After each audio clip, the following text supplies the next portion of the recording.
to Tamil Gospel Tabernacle channel. இன்றைக்கு message நாங்கள் எங்களுடைய சத்துருக்களை நாங்கள் மிதிப்போம். Today's message is we will push down our enemies. கர்த்தருடைய பரிசுத்த நாமத்துக்கு மகிமை உண்டாவதாக. Glory be to the holy name of the Lord. 44ஆம் சங்கீதம் 4, 5, 6 வசனங்கள் வாசிக்கலாம்.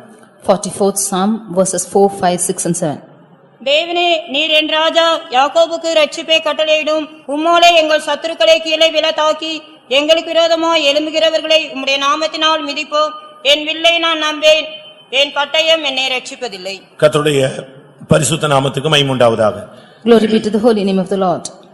இங்கே சங்கீதக்காரன் உம்மாலே எங்கள் சத்துருக்களை நாங்கள் கீழே விழ தாக்குவோம், எங்களுக்கு விரோதமாய் எழும்புகிறவர்களை உம்முடைய நாமத்தினாலே மிதிப்போம் என்று ஒரு முடிவெடுக்கிறார். Here the psalmist makes a decision, through thee will we push down our enemies, through thy name will we tread them under the right and that rise up against us. எத்தனையோ வருடங்களாக தேவனுடைய ஜனங்கள் மற்ற வல்லமையினால் தாக்கப்பட்டு கீழே விழுந்து அந்நிய வல்லமையினால் சேற்றை போல மிதிக்கப்பட்ட ஒரு காலம். For many years together the people of God have been tread down by this Satan and they have been trampled over like mire. தேவனுடைய ஜனங்கள் தலையெடுத்து நிமிர முடியாத ஒரு காலகட்டங்களிலே தேவன் இப்படிப்பட்ட சிலரை எழுப்பி சத்துருக்களை மிதிக்கும்படியாக அவர்களை பலப்படுத்தினார். In times when the people of God were not being able to lift it up, the Lord raised up certain people like this and cast the enemies.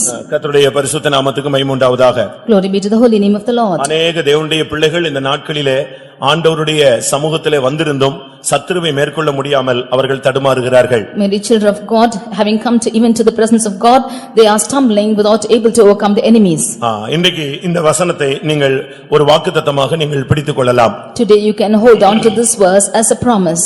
மறுபடியும் சங்கீதம் 44, 5 மாத்திரம் ஒரு விசை நான் வாசிக்க கேட்போம். Psalm 44 verse 5. உம்மோலே எங்கள் சத்துருக்களை கீழே விழத்தாக்கி எங்களுக்கு விரோதமாய் எழும்புகிறவர்களை உம்முடைய நாமத்தினால் மிதிப்போம். கர்த்தருடைய பரிசுத்த நாமத்துக்கு மகிமை உண்டாவதாக. Glory be to the holy name of the Lord. இங்கே சொல்லி இருக்கிறது, உம்மாலே எங்கள் சத்துருக்களை நாங்கள் கீழே விழ தாக்குவோம். Through thee will we push down our enemies. இன்றைக்கு மெசேஜ் நாங்கள் எங்களுடைய சத்துருக்களை நாங்கள் மிதிப்போம். Today's message is we will push down our enemies. இதுதான் கர்த்தர் இன்றைக்கு உங்களுக்கு கொடுக்கிற நம்முடைய சபைக்கு கொடுக்கிற தேவனுடைய வார்த்தை. This is the word which the Lord is giving to you and the church. தேவகளை மிதிக்கும்படியாக தேவன் நமக்கு அதிகாரமும் வல்லமையும் கொடுத்திருக்கிறார் என்பதை நாம் கற்றுக்கொள்ள வேண்டிய ஒரு நேரம் இதுதான். Upon what has the Lord given us the power to push down is what we have to learn now. இன்றைக்கும் கூட நாம் சில காரியங்களை மிதிக்கும்படியாக தேவன் நமக்கு உரிமை கொடுத்திருக்கிறார். Even today the Lord has given us the authority to push down certain things. நீங்கள் இன்றைக்கு இந்த கூட்டம் முடியறதுக்குள்ளே अनेक வல்லமைகளை மிதித்து நீங்கள் கடந்து போவீர்கள். Before this meeting is over, you will tramp over many powers and go home. பலவிதமான போராட்டங்கள் மத்தியிலே தேவனுடைய ஜனங்கள் கொண்டு போகப்பட்டார்கள். The people of God have been led through many difficulties. அடிமைத்தனங்கள், in the bondages, சிறையிருப்புகள், they were in the prison, பல தோல்விகள், many defeats, பல நஷ்டங்கள், many losses. கஷ்டப்பட்டு விளைய வைப்பார்கள். விளைச்சல் முதிர்ச்சி அடைந்து வரும் பொழுது சத்துரு வந்து எல்லாவற்றையும் எடுத்துக்கொண்டு போய் விடுவான். They will sow with great difficulty. At the time of their harvest the enemy will come and take up. சத்துருக்களுக்கு எல்லாவற்றையும் கொடுத்துவிட்டு ஒரு அடிமைகளாக வாழ்ந்த ஒரு காலகட்டம் இருந்தது. There was a time when they gave everything to their enemies and lived as a bondage. விடுதலை, ஜெயம், சத்துருக்களை மேற்கொள்வது அது ஒரு கனவாகவே தென்பட்டது. Deliverance and victory and overcoming the enemies was only a dream. ஒரு குறிக்கப்பட்ட காலத்துக்கு பின்பு ஜனங்கள் விடுதலையை மறந்து விட்டார்கள். After a period of time the people even forgot their deliverance. சத்துருவை மேற்கொள்வது என்பது அவருடைய தரிசனத்தில் இல்லாமல் போய்விட்டது. To overcome the enemies was not even in their vision. அநேகர் இப்படித்தான் தங்களுடைய வாழ்க்கையிலே விடுதலையை, ஜெயத்தை, நம்பிக்கையை அவர்கள் இழந்து போய் கொண்டே இருக்கிறார்கள். Many of them are like the wise losing all their deliverance, their victory and their hope. இவர்களுக்கு மத்தியிலே இந்த மனிதன் சொல்லுகிறான், எங்களுக்கு விரோதமாய் எழும்புகிறவர்களை உம்முடைய நாமத்தினாலே நாங்கள் மிதிப்போம். In the midst of all these, this man of God says that through thee will we push down our enemies. இன்றைக்கும் இந்த காலை வேளையிலே நம்முடைய சத்துருக்களை மிதிக்க வேண்டிய நேரம் இதுதான். Even today this morning time, this is the time for us to push down our enemies. ஒரு விசுவாசி தேவனுடைய சன்னிதானத்துக்கு சரியாக வந்தால் அவனுக்கு கீழே எல்லா வல்லமைகளையும் கர்த்தர் கொண்டு வந்து விடுவார். A believer, if he comes to the presence of God rightly, then the Lord will subdue every powers under him. ஒருவனுடைய வழிகள் கர்த்தருக்கு பிரியமாக இருந்தால் அவனுடைய சத்துருக்களை கர்த்தர் சீக்கிரமாய் தாழ்த்தி போடுவார் என்று நாம் வேதத்திலே பார்க்க முடியும். From the word of God we see that if a man's ways is pleasing to the Lord, then he will subdue his enemies. நம்முடைய வழிகள் சரியில்லாதபடியினால் தான் சத்துரு தலையை தூக்கிக் கொண்டே இருக்கிறான். It's because our ways are not right that enemy is putting out his hand. 81ஆம் சங்கீதத்திலே நாம் பார்க்கும் பொழுது, In Psalm 81 when we read 13, 14 நாம் பார்க்கும் பொழுது, 13 and 14th verses, இஸ்ரவேல் என் வழிகளில் நடந்தால் நலமாய் இருக்கும். If my people, Israel had walked in my ways, it would have been good. நான் சீக்கிரத்தில் அவர்கள் எதிராளிகளை தாழ்த்தி போடுவேன். I should soon have subdued the enemies. இதுதான் தேவன் தம்முடைய ஜனத்துக்கு கொடுக்கிற வார்த்தை. This is the word of God which the Lord gives his people. இன்றைக்கு இந்த ஆராதனைக்கு கடந்து வந்திருக்கிற உங்களுக்கு கர்த்தர் ஒரு வல்லமையை கொடுக்க போகிறார். The people who have come to this worship, the Lord is going to give you power. தலையை மிதிப்பது சத்துருவின் தலையை நசுக்குவது என்பது தேவனுடைய பிள்ளைகளுக்கும் தேவனுடைய சபைக்கும் கொடுக்கப்பட்ட ஒரு வாக்குத்தத்தம். Treading over the head of the enemies and pushing down the enemies is the promise given to the church. ஆதியாகமம் 3 அதிகாரம் 15 வசனத்திலேயே ஸ்திரீயின் வித்தானவர் உன் தலையை நசுக்குவார் என்று ஒரு வார்த்தை சொல்லப்பட்டிருக்கிறது. Genesis 3:17 we see that I will put the enmity between thee and the woman and the Lord shall bruise thy head. ஆதியாகமம் 3 அதிகாரம் 15 வசனத்திலே நீங்கள் இதை பார்க்க முடியும். Genesis 3:15 you can see this. ரோமர் 16:20 பார்க்கும் பொழுது Romans 16:20 சமாதானத்தின் தேவன் உங்கள் கால்களின் கீழே சத்துருவை நசுக்கி போடுவார், சாத்தானை நசுக்கி போடுவார். And the God of peace shall bruise Satan under your feet shortly. அப்படியானால் மிதிப்பது நசுக்குவது இது சபைக்கு தேவனுடைய பிள்ளைகளுக்கு தேவன் கொடுத்த ஒரு வாக்குத்தத்தம். If so, treading or bruising is the promise given to the church by God. இப்பொழுது உங்களுடைய நினைவிலே உங்களுடைய சத்துருக்களை நீங்கள் கொண்டு வந்து பாருங்கள். Now you bring before you your enemies. எவைகள் எல்லாம் உங்களுக்கு விரோதமாக எழும்பி நின்று கொண்டிருக்கிறது? What are the powers rising against you? எவ்வளவு பெரிய பர்வதமாக இருந்தாலும் நீங்கள் அதை குறித்து பயப்பட வேண்டிய அவசியமில்லை. However huge the mountain is, you need not fear. பிரச்சனைகளை பூதகரமாக மாற்றுவது பிசாசுனுடைய தந்திரம். It is the work of the Satan to make the problems like giants. ஆனால் அவைகளை சமபூமியாக்குவது தேவனுடைய கடமை. But that's the purpose of the Lord to make it onto the land. பெரிய பர்வதமே நீ செருபாபேலுக்கு முன்பாக நீ எம்மாத்திரம். O huge mountain, who art thou before Zerubbabel? நான் உன்னை சமபூமியாக மாற்றுவேன் என்று கர்த்தர் சொல்லுகிறார். I will make you flat, says the Lord. அருமையானவர்களே, உங்களுடைய வாழ்க்கையிலே இன்றைக்கு கர்த்தர் உங்களுக்கு ஒரு சுதந்திரமாக அநேக வல்லமைகளை மிதிக்கக்கூடியவர்களாக கர்த்தர் உங்களை இந்த கூட்டத்தின் மூலமாக மாற்ற விரும்புகிறார். Dear beloved, the Lord is wanting to make you and give you power to subdue or tread over the power, many powers which are working against you. முதலாவது சத்துருவை கீழே விழ தாக்க வேண்டும். Firstly, you should push down the enemies. இன்றைக்கு உன்னுடைய சத்துரு யார்? Today, who is your enemy? ஒருவேளை மனிதனா?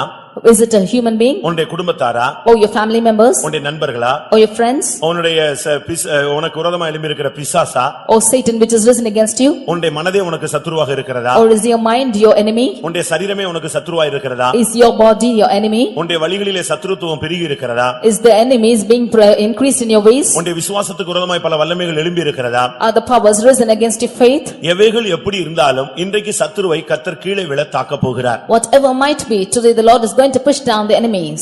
இங்கே அவன் சொல்லுகிறான், உம்மாலே நான் அதை கீழே விழ தாக்குவேன். And here he says, through thee will be pushed down the enemies. கர்த்தராலே நாம் எல்லா காரியத்தையும் செய்ய முடியும். It is through God we can do everything. நாம் பலவீனர்கள், கர்த்தர் பெரியவர், வல்லமையுள்ளவர். We are weak, but the Lord is great and powerful. இதை அனுபவமாக மாற்றிக்கொண்ட ஒரு மனிதன் சொல்லுகிறான், உம்மாலே நான் ஒரு சேனைக்குள் பாய்ந்து போவேன். A man who has made this his experience, he says that I will go through the host through you. உம்மாலே ஒரு மதிலை தாண்டுவேன். I will leap over walls through you. உம்மாலே நாங்கள் பராக்கிரமம் செய்வோம். We will do valiant things through you. ஆண்டவர் நம்மோடு கூட இருந்தால் மதிலை தாண்டலாம், பராக்கிரமம் செய்யலாம், சேனைகளுக்குள்ளே பாய்ந்து போகலாம். If the Lord be with us, then we can leap over walls, we can go through the host, and we can also defeat the enemies. சத்துருவை கீழே விழ தாக்குவதற்கு தான் கர்த்தர் நமக்கு ஆயுதங்களை கொடுத்திருக்கிறார். It is that we might push down the enemies, the Lord has given us weapons. முதலாவது ஒரு விசுவாசி சரியான வல்லமை அபிஷேகம் உள்ளவனாய் மாற வேண்டும். Firstly, a believer should become an anointed and powerful person. சத்துருவின் வல்லமைகளை எதிர்த்து நிற்க உனக்கு ஒரு சரியான ஒரு அபிஷேகம் வல்லமை தேவை. You need a powerful anointing to resist the enemies. ஒரு விசுவாசி என்ற பெயரிலே வைத்துக்கொண்டு நாம் சத்துருவை மேற்கொண்டு விட முடியாது. Keeping the name of a believer, we cannot overcome enemies. அதே நேரத்திலே அபிஷேகம் பண்ணப்பட்ட ஒரு வல்லமையுள்ள தேவனுடைய பிள்ளை என்ற பெயரில் நாம் நிற்கும் பொழுது சத்துருவை நாம் விழத்தள்ளலாம். At the same time, having the name of the powerful child of God, we can subdue the enemies. பிரதிஷ்டை உடைந்து போகும் பொழுது நாம் சத்துருவை கீழே விழத்தள்ள முடியாது. When we break a consecration, we cannot push down the enemies. அதே நேரத்தில் பிரதிஷ்டை புதுப்பிக்கப்படும் பொழுது நீங்கள் எவ்வளவு பெரிய தூண்களையும் கீழே தள்ளிவிட முடியும். At the same time, when we renew our anointing, then we can push down great bars. இன்றைக்கு சத்துருவை கீழே விழத்தாக்க உங்களுடைய பிரதிஷ்டைகளை புதுப்பியுங்கள். Today you renew your consecration that you might push down the enemies. உங்களுடைய ஜெப வாழ்க்கையை புதுப்பியுங்கள். You renew your prayer life. உங்களுடைய தனிப்பட்ட ஜீவியத்திலே ஒரு புதுப்பித்தலை கொண்டு வாருங்கள். You bring your renewing in your personal life. அதுக்கு சத்துருவை கீழே விழத்தாக்க வேற யாரும் நமக்கு உதவி செய்ய வேண்டிய அவசியம் கிடையாது. There is no need for others to help us to push down the enemies. ஏனென்றால் தேவன் உன்னோடு கூட இருக்கிறார். இருக்கிறார். Because the Lord is with you. உலகத்தில் இருக்கிறவனிலும் நமக்குள் இருக்கிறவர் பெரியவர். He that is in the world, he that is in us is greater than he that is in the world. நாம் ஒரு பெரிய வல்லமையை வைத்துக்கொண்டு நாம் பயந்து போய் காணப்படுகிறோம். We having a great power, we are found in fear. நமக்குள் இருக்கிற பெரிய சக்தியை நாம் அசட்டையாக விட்டு விடுகிறோம். We are slack concerning the great power which is in us. நமக்கு விரோதமாக இருக்கிற வல்லமைகள் நம்மை கண்டு பயப்படுவதின் ரகசியம் நமக்குள் இருக்கிறவர் பெரியவர். The secret of the powers which are against us to fear is because of the great power in us. முதலாவது எந்த ஒரு பிரச்சனையும் நீங்கள் அதை சந்திக்க நீங்கள் ஆயத்தமாக இருக்க வேண்டும். Firstly, you should be ready to meet any problem. இன்னைக்கு अनेகர் பிசாசின் போராட்டங்களை ஃபேஸ் பண்ணுவதே இல்லை. Today, people are not able to face the troubles of Satan. சில பிரச்சனை என்னன்னு அழுதுறோம். Because of some problems we cry. சில போராட்டம்னே பின்வாங்கிடுறோம். When there are some difficulties we backslide. சில காரியங்களை நாம் நிக்க திராணி இல்லாமல் போய் விடுகிறோம். In certain things we do not have the ability to stand. நமக்கு வெட்கம் உண்டாகிறது. We become ashamed. தலையை குனிந்து கொள்கிறோம். We put down our heads. ஒதுங்கி போக முயற்சி எடுக்கிறோம். We want to go over side by way. இது எல்லாமே தவறு. This is all wrong. ஆண்டவர் நம்மோடு கூட இருந்தால் உம்மாலே நான் அந்த மதிலை தாண்டுவேன். If the Lord be on our side, then by him we can leap over the walls. ஒரு தேவனுடைய பிள்ளை எந்த சூழ்நிலையும் ஃபேஸ் பண்ண ரெடியாக இருக்க வேண்டும். A child of God should be ready to face any situation. அது செங்கடலாக இருந்தாலும் சரி, May it be in the material way. செங்கடலாக இருந்தாலும் சரி, May it be the Red Sea. அது யோர்தானாக இருந்தாலும் சரி, May it be the Jordan. அது நீங்கள் எதிர்பார்க்கிற ஒரு பெரிய எரிகோவாக இருந்தாலும் சரி, Or the Jericho which you are expecting. எதுவாக இருந்தாலும் நீங்கள் அதை கண்டு பயப்படக்கூடாது. Whatever might be, you should not fear it. நீங்கள் அதை எதிர்கொள்ள நீங்கள் ஆயத்தமாக இருக்க வேண்டும். You should be prepared to overcome it. இன்னைக்கு காலையில எழும்பின உடனே கர்த்தாவே இன்றைக்கு எந்த சூழ்நிலையும் எதிர்கொள்ள என்னை பலப்படுத்தும் என்று ஜெபியுங்கள். This morning when you wake up, you pray, Lord, whatever situation I might face, you help me to go over it. ஆனா நம்ம என்ன ஜெபம் பண்றோம்? But what do we pray? இன்னைக்கு எந்த பிரச்சனையும் வராமல் இருக்க உதவி செய்யும் ஆண்டவரேன்னு சொல்றோம். Lord, help that no problem should afflict us this day. அப்படிதானே? This is what. ஆண்டவரே இன்னைக்கு நான் பரீட்சையே எழுத கூடாது. அப்படியே ஜெபம் பண்ணுவீங்க? Do you pray that we should not write the exam at all? இன்னைக்கு பரீட்சை கேன்சல் ஆயிரணும் ஆண்டவரே. Today the exam should be cancelled. Right, postpone ஆகும். ஆனா அடுத்த நாள் வந்து நிக்கும். The exam might be postponed, but it will stand the next day. அதனால கர்த்தர்ட்ட நீ ஜெபிக்க வேண்டியது என்னன்னா, கர்த்தாவே அந்த எக்ஸாமை அந்த ஃபேஸ் பண்ண எனக்கு ஞானம் தாங்க, அந்த சூழ்நிலையை எதிர்கொள்ள எனக்கு பலன் தாங்க. இப்படி தான் நீங்க ஜெபிச்சு பழகணுமே தவிர எக்ஸாமே வேண்டாம் அப்படினா ஸ்கூலுக்கே போக கூடாது, படிக்கவே கூடாது, இப்படி வாழ்க்கையை வெறுமையா தான் நம்ம சுத்தணும். You should only pray, Lord, you give me the power, you give me the wisdom that I might overcome the examination. Leaving that, you should not say they do not want exams. யுத்தத்தை ஜெயிக்க எனக்கு என்னை பலப்படுத்தும். Lord, you help me to overcome the battle. இந்த மதில் வேண்டாம்னு சொல்லாத, இந்த மதிலை தாண்ட என்னை பலப்படுத்தும். Don't say that you do not want the walls, help me to leap over the walls. நீங்க நம்மெல்லாம் தேவனுடைய பிள்ளைகள். We are the children of God. சிலுவையிலே வெற்றி சிறந்தவருடைய பிள்ளைகள். We are the children of the ones who overcome on the cross. ஜெயித்தவருடைய பிள்ளைகள். We are the children of the overcomer. வெளிச்சத்தின் பிள்ளைகள். We are the children of light. ஒளியின் பிள்ளைகள். We are the children of the light.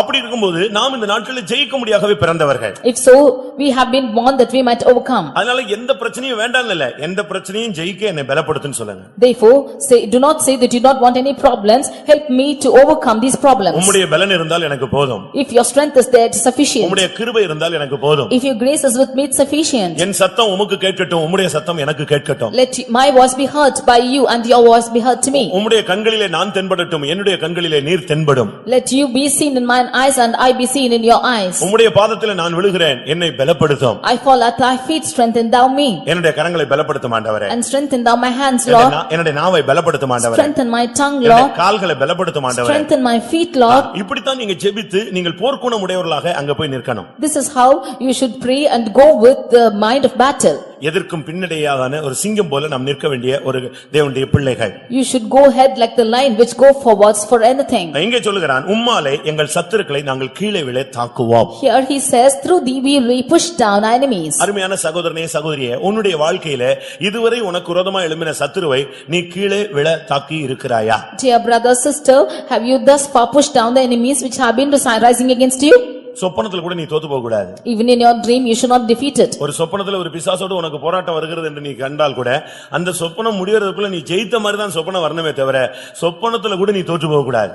Even if you have a dream and you have a struggle with the Satan in your dream, you should not even end up the dream saying that you have been defeated. You should overcome. சொப்பனத்துல கூட நீ பரிசுத்தவனா இருக்கிறது போல தான் சொப்பனம் வரணும். Even in your dream you should have a dream that you are a saint. அது நம்மட்ட கேட்டா வருதுன்னு சொல்றீங்களா?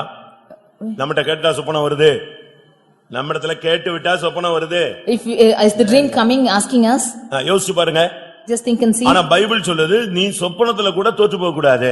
But the word of God says you should not be defeated even in your dreams. இத பாஸ்டர் டி அதிகமாக வலியுறுத்தி சொல்லக்கூடிய ஒரு சத்தியம். This is the truth which Pastor T often used to say. யூதா எழுதின பொதுவான நிருபத்தில் நான் பார்க்கும் பொழுது When we read in Jude 8ஆம் வசனத்துல சொப்பனக்காரராகிய இவர்கள் தங்கள் மாம்சத்தை அசுத்தப்படுத்திக் கொண்டார்கள். verse 8 we see that these dreamers have made their flesh to be filthy. சொப்பனத்துல கூட உன்னுடைய ஜீவியம் அசுசிப்படக்கூடாது, உன்னுடைய ஊழியம் நஷ்டப்படக்கூடாது, உன் யுத்தம் தோல்வி அடையக்கூடாது.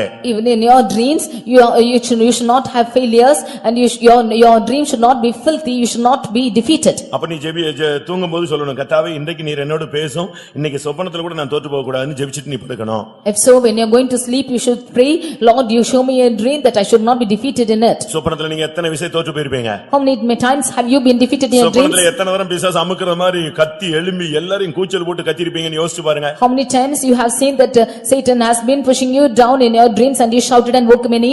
நீ எந்த சூழ்நிலையிலும் நீ தோற்று போகவே கூடாது. At any situation you should not be defeated. அதுபோல உன்னுடைய வாயிலிருந்து வருகிற வார்த்தையில கூட நீ தோற்று போக கூடாது. At the same time by the words which comes out of your mouth you should not be defeated. உங்களுடைய வாயிலிருந்து விசுவாசத்தின் வார்த்தைகளே வந்துட்டே இருக்கணும். The words which proceed from our mouth should be words of faith. Positive words தான் வந்துட்டே இருக்கணும். Only positive words should come out of our mouth. Negative words பேசியே விசுவாசி பழக கூடாது. A believer should not practice speaking negative words. மரணமும் ஜீவனும் நாவின் அதிகாரத்தில் இருக்கிறது. Life and death are in the power of tongue. நான் தோத்து போய்டுவேன் இப்படி நீ பேசி பழகிட்டீனா ஒரு நாள் நீ தோற்று போவாய். If you keep saying that I will be defeated, one day you will fail. கிருபையினால் ஜெயிப்பேன். By his grace I will overcome. அவராலே நான் ஜெயிப்பேன். By him will I be victorious. காலம் வரும்பொழுது நான் முற்றும் ஜெயம் கொள்ளுவேன். When time comes I will get perfect victory. இப்படி தான் உன்னுடைய வாயிலிருந்து வார்த்தைகள் வந்துட்டே இருக்கணும். This is how the words should come out of your mouth. உன்னுடைய வாயிலிருந்து வருகிற வார்த்தைகளை கர்த்தர் கனம் பண்ணுகிறார். The Lord will honor the words which proceed from your mouth. உம்மாலே எங்கள் சத்துருக்களை நாங்கள் கீழே விழ தாக்குவோம். Through thee will we push down our enemies. இரண்டாவதாக Secondly, எங்களுக்கு விரோதமாய் எழும்புகிறவர்களை உம்முடைய நாமத்தினாலே நாங்கள் மிதிப்போம். and those that rise against us we will tread through thy name. ஜெயிப்பது ஒன்று, மிதிப்பது ஒன்று. And we become victorious is one thing and treading upon it is one another. ஜெயிப்பது வெற்றியானால் மிதிப்பது பூரண வெற்றியை காண்பிக்கிறது. If you victorious things is what you overcome the enemies, treading upon it is perfect victory. ஜெயம் கொள்ளுதல், முற்றும் ஜெயம் கொள்ளுதல். Overcoming and perfectly overcoming. அப்படிதான் ரோமர் 8 கடைசில நாம் வாசிக்கிறோம். That is how we read in Romans 8 chapter last Jayam verse. கொள்ளுகிறோமே அப்படினு சொல்லாம முற்றும் ஜெயம் கொள்ளுகிறோமே.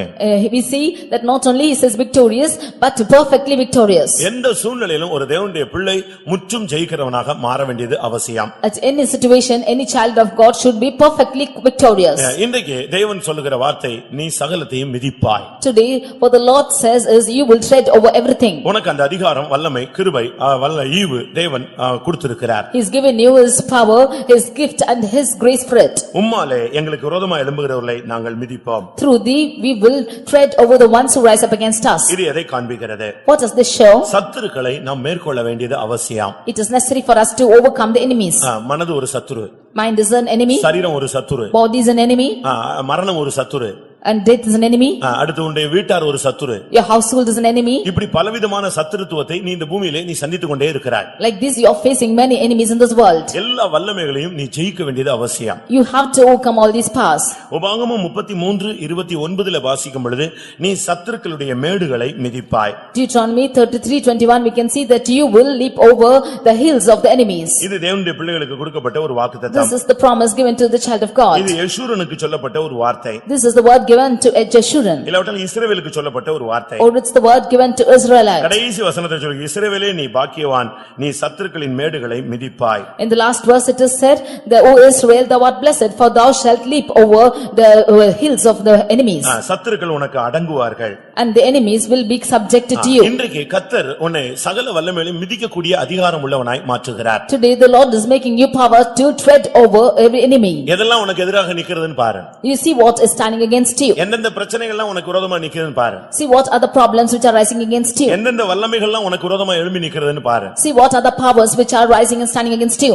இந்த கூட்டம் முடியறதுக்குள்ள உன்னுடைய தரிசனத்துல ஒரு மாற்றம் உண்டாகும். Before the close of this meeting in your vision you should have change. நீ வரும்போது உன்னுடைய பார்வை பயங்கரமான போராட்டங்களும் பிரச்சனைகளும் குழப்பங்களும் கலக்கங்களும் துக்கங்களும் வேதனைகளும் பல மலைகள் குன்றுகள் பெரிய பர்வதங்கள் இப்படி தான் உன்னுடைய வாழ்க்கையில நீ சந்தித்து இங்க வந்து அமர்ந்திருக்கிறாய். At the time when you had come here you would have found many difficulties, sorrows and troubles hills and many hills and valleys, and you faced and come sat here. அநேக ராட்சச பிறவிகளை கண்டு நீ யோசிக்கிறாய். You are thinking about many giant birds. அந்த இஸ்ரவேல் ஜனங்கள் அந்த எரிகோவை வேவுபாவத்தை விட்டு திரும்பி வந்து அவர்கள் சொன்ன வார்த்தை, அவர்கள் எல்லாம் ராட்சச பிறவிகள், நாங்க அந்த கானானை நாங்கள் போய் பார்த்தோம், அந்த கானான்ல உள்ளலாம் ராட்சச பிறவி, நாங்கெல்லாம் வெட்டுக்கிளி போல இருந்தோம்னு சொன்னோம். When the children of Israel went to spy the land, they returned back and said that all the people of the land are giants and we are grasshoppers in their sight. ஒன்று, இன்றைக்கு இந்த கூட்டத்தின் மூலமாக கர்த்தருடைய வார்த்தை ஒரு அபிஷேகத்தின் மூலமாக சத்துருவை மிதிக்கக்கூடிய தன்மை உள்ளவனாய் உன்னை மாற்றுகிறது. Today the word of the Lord or the power of the Lord is coming to you that you might push down the enemies. இல்லாவிட்டால் சத்துருவினுடைய கழுத்துல இன்னைக்கு நீ உன் காலை வைக்க போகிறாய். Or you're going to keep your feet on the neck of the enemy. உங்களுடைய சத்துருக்களை குறித்து உங்களுக்கு ஒரு அறிவு இருக்கிறது. You have a knowledge about your enemies. உங்களுக்கு விரோதமான எழும்புகிற மனிதர்கள், சக்திகள், பிசாசு, செய்வினை, பொல்லாத ஆவிகள், இவைகளை குறித்த ஒரு ஞானம், உங்களுக்கு ஒரு தந்திரம், பிசாசின் தந்திரத்தை அறியக்கூடிய ஒரு கிருபை இருக்கிறது. You have all the knowledge and wisdom that to know the enemies and the enemy man and every witchcraft and Satan and demonic powers which are working against you. முதலாவது கர்த்தர் இன்னைக்கு உனக்கு விரோதமான சத்துருத்துவம், உன்னுடைய குடும்பமே உனக்கு சத்துருவா இருந்தாலும் இன்னைக்கு அந்த வல்லமையை கர்த்தர் மிதிக்க போகிறார். Today even if your whole family is your enemies, then the Lord is going to tread over this path. யோசுவா 10ஆம் அதிகாரத்தில் நான் பார்க்கும் பொழுது, reading in Joshua chapter 10, 5 ராஜாக்களை பிடித்து வைத்துவிட்டு யோசுவா சொன்னான், எல்லா அதிபதிகளையும் கூப்பிட்டு இவங்க கழுத்துல காலை வைங்க, இதே போல எல்லா சத்துருக்களுக்கும் கர்த்தர் செய்வார்னு சொன்னான். Holding on to the 5 rulers, Joshua said, you keep your legs upon their necks, and so shall the Lord do to all the enemies. பயங்கரமான சத்துருக்கள் தேவனுடைய பிள்ளைகளுக்கு விரோதமாய் எழும்பினார்கள். Terrible enemies rose against the children of God. அந்த ராஜாக்களை எல்லாம் பிடித்தான். He caught all those kings. யுத்த அதிபதிகளை கூப்பிட்டான். He called all the rulers of the war. எல்லாரையும் கூப்பிட்டு எல்லாரும் காலை கொண்டு போய் இந்த ராஜாக்களுடைய கழுத்து மேல வைங்கன்னு சொன்னான். He asked them all to keep their feet upon the neck of all these kings. அவர்கள் கிட்ட வந்து தங்கள் கால்களை அவர்கள் கழுத்துகளின் மேல் வைத்தார்கள். They came near and kept their feet upon their necks. அதனுடைய சரியான அர்த்தம் என்ன? What is the right meaning of அந்த this? ராஜாக்கள் எல்லாம் கீழே கிடத்தி வைக்கப்பட்டிருந்தாங்க. எல்லா அதிபதிகளும் வந்து அவங்க ராஜாக்களுடைய கழுத்துல தலையில கால் வச்சாங்க. All these kings were laid down and the rulers of came and they kept their feet upon their neck. எப்படி இருக்கும்னு யோசிச்சு பாருங்க. See how this is. வல்லமை வந்த ராஜாக்கள், These powerful kings, 5 ராஜாக்கள் அங்க பிடிபட்டிருக்காங்க. 5 kings have been caught here. இந்த 5 ராஜாக்களையும் பிடித்து அவங்க முன்னால கொண்டு வந்து கீழ போட்டான். And catching these 5 kings, he is keeping them down. எப்படி இருக்கும்னு யோசிச்சு பாருங்க. See how the situation is. இந்த 5 ராஜாக்கள் எதை காண்பிக்கிறாரு? What are the 5 kings showing here? உன்னுடைய ஐம்புலன்களை காண்பிக்கிறாரு. This shows all our 5 natures. இங்க கூட்டத்துல உட்கார்ந்தா கூட இந்த ஐம்புலன் என்னெல்லாமோ பண்ணிக்கிட்டே இருக்கு. Even sitting in this meeting, all of 5 members are doing something. அப்படிதானே? Is it not so? இந்த மெய், வாய், கண், மூக்கு இதெல்லாம் இப்ப போராடிக்கிட்டே தான் இருக்கு. அப்படியே ஸ்மெல் எடுத்துக்கிட்டே இருக்கும், அப்படியே அங்க பாத்துக்கிட்டே இருக்கும், சிந்தையில ஓடிக்கிட்டே இருக்கும். இந்த ஐம்புலன்களை முதலாவது நீ கட்டுப்படுத்த வேண்டும். ஏன்னா அதனால தான் சொன்னேன், உன்னுடைய சரீரமே உனக்கு ஒரு சத்துருன்னு சொன்னேன். You should firstly control all your 5 members, your mouth, your nose, your eyes and everything. And therefore I said your enemy is your body. உங்களால உங்களுடைய ஐம்புலன்களை கட்டுப்படுத்த முடியுதா? Are you able to control your 5 members? இந்த இவன் செஞ்சான். இந்த 5 ராஜாக்களையும் பிடித்து கொண்டு வந்து கீழே படுக்க வச்சு எல்லா யுத்த அதிபதிகளையும் கூப்பிட்டு கழுத்துல காலை வை, மிதி, இவனுடைய தலையை மிதின்னு சொன்னான். He made all the 5 kings to lie down and he called all the warriors and asked them to tread over them. உன்னுடைய மனதிலே உன்னுடைய சரீரத்திலே இருக்கிற அந்த சத்துருத்துவத்தை, இந்த ஐம்புலன்களை முதலாவது நீ மிதிக்கணும், கண்ட்ரோல் பண்ணணும். உன் கண்ட்ரோல்ல அது இருக்கணும். அது கண்ட்ரோல் நீ பைத்தியக்கார மாதிரி போயிட்டே இருக்க கூடாது. You should first control all your 5 members and they should be in your control and you should not go behind them. ஐம்புலன்கள் உன்னுடைய கண்ட்ரோல்ல இருந்தா நீ மனிதன், அதனுடைய கட்டுப்பாட்டுல நீ இருந்தா நீ பைத்தியக்காரன். If you have all the 5 members in your control, then you are a man. If you are under their control, then you are mad. ஏன்னா அது கண்ட்ரோல் நீ இருந்தேனா அது இஷ்டத்துக்கு நீ எங்கெல்லாமோ ரோடா சுத்திட்டே இருக்கும். சில பையங்களை பாருங்க, சுத்திட்டே இருப்பான், இங்க இருப்பான், அங்க இருப்பான், அங்க இருப்பான், இங்க இருப்பான். காரணம் என்னன்னா அது கண்ட்ரோல்ல இவன் இருக்கான். If you are under the control of these 5 members, then you can see some people who are wandering about here and there because he is under the control of those 5 members. உங்களுடைய காலுக்குள்ள இது இருக்கணும். You should be found under your feet. ஐம்புலன்களை நீ கட்டுப்படுத்திட்டனால நீ ஜெயிச்சிட்டே, ஜெயாலியாக மாறிக்கொண்டிருக்கிறாய்னு அர்த்தம். If you are able to control all your 5 members, then you are a victorious man. ஒன்று ஐம்புலன்களை அடக்குவதை காண்பிக்கிறது. Firstly, subduing the 5 members. மற்றொன்று உன்னுடைய சத்துருவை கீழ்ப்படுத்துவதை காண்பிக்கிறது. Secondly, you subduing your enemies. சத்துருவின் மேடுகளை நீ மிதிக்க வேண்டும். You should tramp over the hills of the enemies. சத்துரு அப்பப்ப கொஞ்சம் லேசா தலையை தூக்குவான், அப்பப்ப நீ அவனுடைய மேடை மிதிக்கணும். The enemies will always lift up his head, but but then you should tramp over his அவனுடைய head. தலையை நீ நசுக்கணும். You should tread over his neck. ஸ்திரீயின் வித்தானவர் அவனுடைய தலையை நசுக்குவார். The seed of the woman will tramp over his head. இது சிலுவையில் நடந்த ஒரு சம்பவம். This is what happened to the children of Israel. அங்க சிலுவையிலேயே அந்த காரியம் முடிந்து விட்டது. This was what happened on the cross. இப்படி முடிந்த பின்பு After it was accomplished, ரோமர் 16:20 சொல்லி இருக்கிறது, மறுபடியும் உங்கள் காலின் கீழே நசுக்கி போடுவார். in Romans 16:20 he again says that he shall again bruise the Satan under your feet. அப்ப மறுபடியும் கர்த்தர் உனக்காக அவனை நசுக்குகிறார், மிதிக்கிறார். We can see the Lord is bruising and treading over it again. இது எதை காண்பிக்கிறது? What does this show? உனக்காக கர்த்தர் இன்றைக்கும் யுத்தம் செய்கிறார் என்பதை காண்பிக்கிறது. It is for you that the Lord is battling even today. அன்றைக்கு மாத்திரமல்ல, Not only that day, உன்னுடைய ரட்சிப்புக்காக மாத்திரமல்ல, உன்னுடைய பூரணத்துக்காகவும் அவர் கிரியை செய்கிறார். not only for your salvation but even for your perfection is working. இன்றைக்கு எத்தனை பேர் சத்துருவின் வல்லமையை மிதிக்க போகிறீர்கள்? Today how many of you are going to crush over the powers of எங்களுக்கு Satan? விரோதமான எழும்புகிற வல்லமைகளை உம்முடைய நாமத்திலே நாங்கள் மிதிப்போம். By all the powers which are rising against us, by your name we shall tread. உனக்கு முன்னால உள்ள எல்லா காரியங்களையும் நீ கண்டு பயப்படவே கூடாது. You should not fear all the powers which are against you. அவைகள் ஜெய்ஜாண்டிகா இருக்கட்டும், நீ அதை பத்தி கவலைப்படாத. May they be gigantic, don't fear. ஆனால் உனக்குள் இருக்கிறவர் பெரியவர்ங்கிறத மாத்திரம் நீ விசுவாசத்துல வச்சுக்கிட்டே இருக்கணும். You should have in your faith that he that is in you is greater.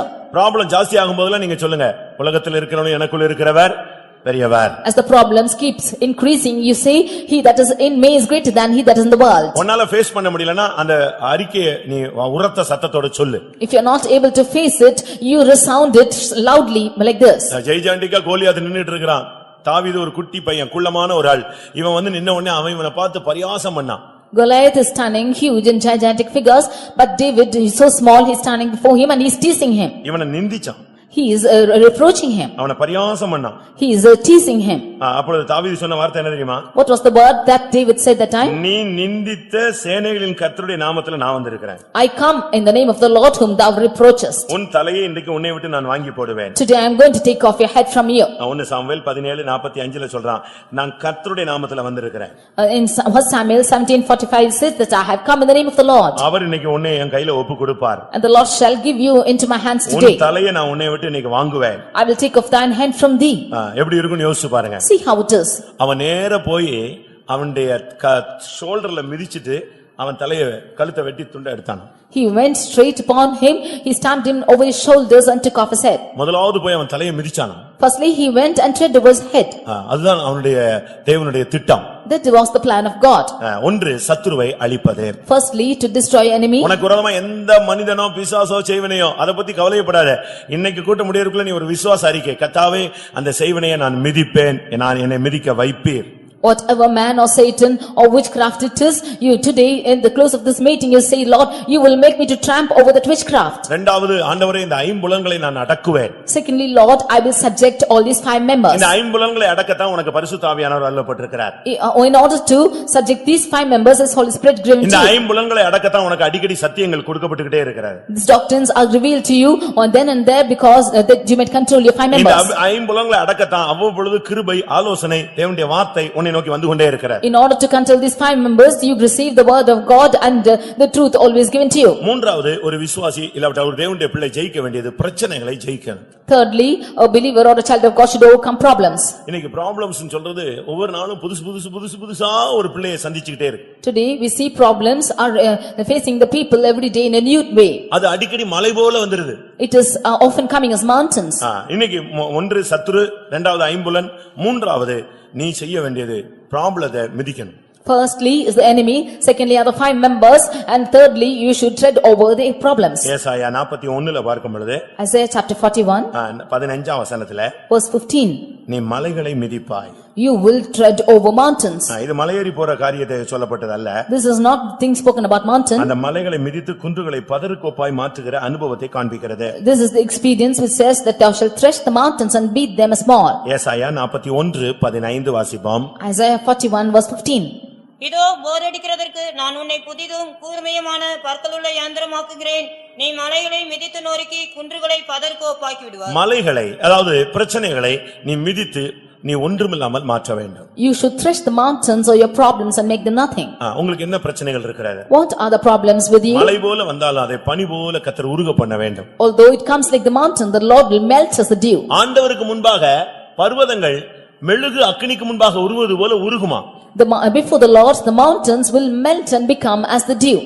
பெரிய பர்வதமே நீ எம்மாத்திரம். O great mountain, who art thou? நீ செருபாபேலுக்கு முன்பாக அப்படியே சமபூமியாய் மாறுவாய். Thou shalt be falling down before Zerubbabel. உனக்கு முன்னால அந்த அபிஷேகம் இருக்கும்போது அத நீ பார்த்த உடனே அப்படியே உருகும். Before the anointing which is in you, it will melt. அது எவ்வளவு பெரிய பர்வதமா இருந்தாலும் அப்படியே கர்த்தர் அதை சமபூமியா மாற்றுவார். However huge the mountain is, the Lord will make it a plain land. சகரியா 4:7 பார்க்கும் பொழுது, In Zechariah 4:7, பெரிய பர்வதமே நீ எம்மாத்திரம். O great mountain, who art thou? செருபாபேலுக்கு முன்பாக நீ சமபூமியாவாய். You shall become a plain before Zerubbabel. காரணம் என்ன தெரியுமா? What is the reason for it? காரணம் என்ன? What is the reason? அவன் தலைக்கல்லை கொண்டு வருவான். He will bring the headstone. யார் இந்த தலைக்கல்? மூலைக்கல் யாரு? Who is that headstone? Kristu.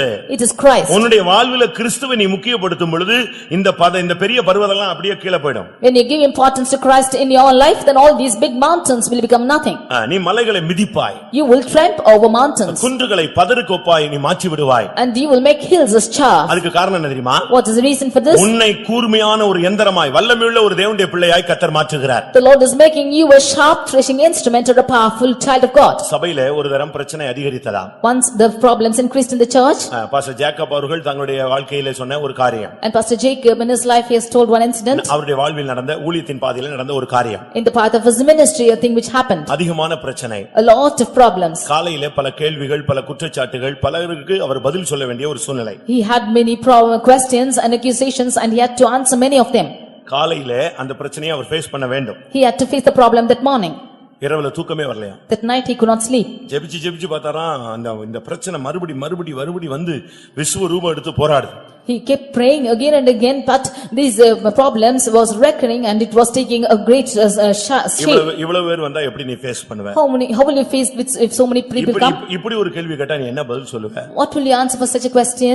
Suppose இப்படி உனக்கு பதில் சொல்ல முடியாத ஒரு கட்டத்துல வந்தா நீ சபை என்ன ஆகும்? If you are wanting to answer such a question, then what will happen to the church? நீ என்ன டெசிஷன் எடுப்ப? What decision will you take? இப்படியே குழப்பங்கள் கேள்விகள் வந்துட்டே இருக்கலாம். Such confusions and questions arose in him. தூக்கமே வரல. He could not sleep. படுத்தாலும் தூக்கம் வரல. He could not sleep down. ஜெபித்தாலும் ஜெபம் ஓடல. He could not pray when he prayed. ஒரு பெரிய மன போராட்டத்துல எழும்பி சுத்திட்டே இருந்தார். In such a confusion of mind he was roaming about. அப்போ ஒரு சத்தம் கேட்டுச்சாம். Then he heard a voice. Jacob நீ போய் தூங்கு. Jacob, you go and sleep. திரும்பிலாம் பார்த்தாராம் யாரையும் காணோம். He turned back and saw nobody was there. அவருக்கு doubt. He had a doubt. ஆண்டவர் ஜெபிக்க சொல்லுவாரு, பிசாசு தூங்க சொல்றான் போல இருக்கு. The Lord will ask to pray, Satan is asking to sleep. அப்ப நம்ம தூங்கிட்டோம்னா போச்சு அப்படினு சொல்லிட்டு திருப்பி ஜெபிச்சிட்டே இருந்தாராம். So if we sleep it's gone, therefore will he again prayed. திருப்பி ஜெபம் போயிருச்சு, இந்த மன போராட்டம் வந்து தாக்கிடுச்சு. Again the prayer went and he was confused in mind. திரும்பவும் ஜேக்கப் நீ போய் தூங்குன்னு சத்தம். Again he heard a voice saying, Jacob, go sleep. இவருக்கு வந்து அந்த குழப்பமான நேரத்துல பிரச்சனையில இது அனலைஸ் பண்றதுக்கு ரொம்ப தடுமாறுறாரு. In his confused state he was not able to analyze the voice. அப்ப திரும்ப ஒரு சத்தம் கேட்டுச்சாம். Again he heard the voice. இஸ்ரவேலை காக்கிறவர் நான் தூங்குவதுமில்லை உறங்குவதுமில்லை, நீ போய் தூங்கு நான் பாத்துக்கறேன்னு சொல்லு. I the Lord who keepeth Israel neither sleep nor slumber, you go sleep, I will see for it. இந்த வசனத்தோட ஆதாரத்தோட அந்த சத்தம் கேட்ட உடனே அவர் போய் அமைதியா ஆண்டவரே நீர் பார்த்துக்கொள்வீர் படுத்துட்டார். With evidence of this verse, when he heard this voice, Lord you will see it, he said, and he went and slept. காலையில அந்த ஆளுங்க எல்லாம் வந்தாங்க. Next morning those people came, ஆனா எதிர்பார்த்த ஆளுங்க வரல.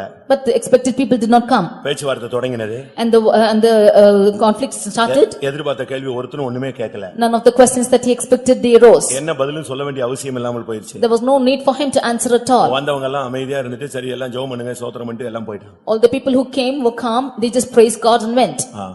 நீ போட்டு மண்டையை குழப்ப வேண்டிய அவசியமே கிடையாது. You need not confuse about this matter. உன்னால ஒரு முழத்தை கூட்டவும் முடியாது குறைக்கவும் முடியாது. You cannot add or diminish an inch. என்னால ஒரு முழத்தை கூட்டவும் குறைக்கவும் எனக்கு அதிகாரமும் வல்லமையும் இருக்குன்னு சொல்றவங்க யாராவது இருக்கீங்களா? Do you say that you have the power to increase or diminish anything? கவலைப்படுகிறதுனால ஒரு முழத்தை உன்னால கூட்டவும் முடியாது குறைக்கவும் முடியாது. By worrying you cannot add or diminish an inch.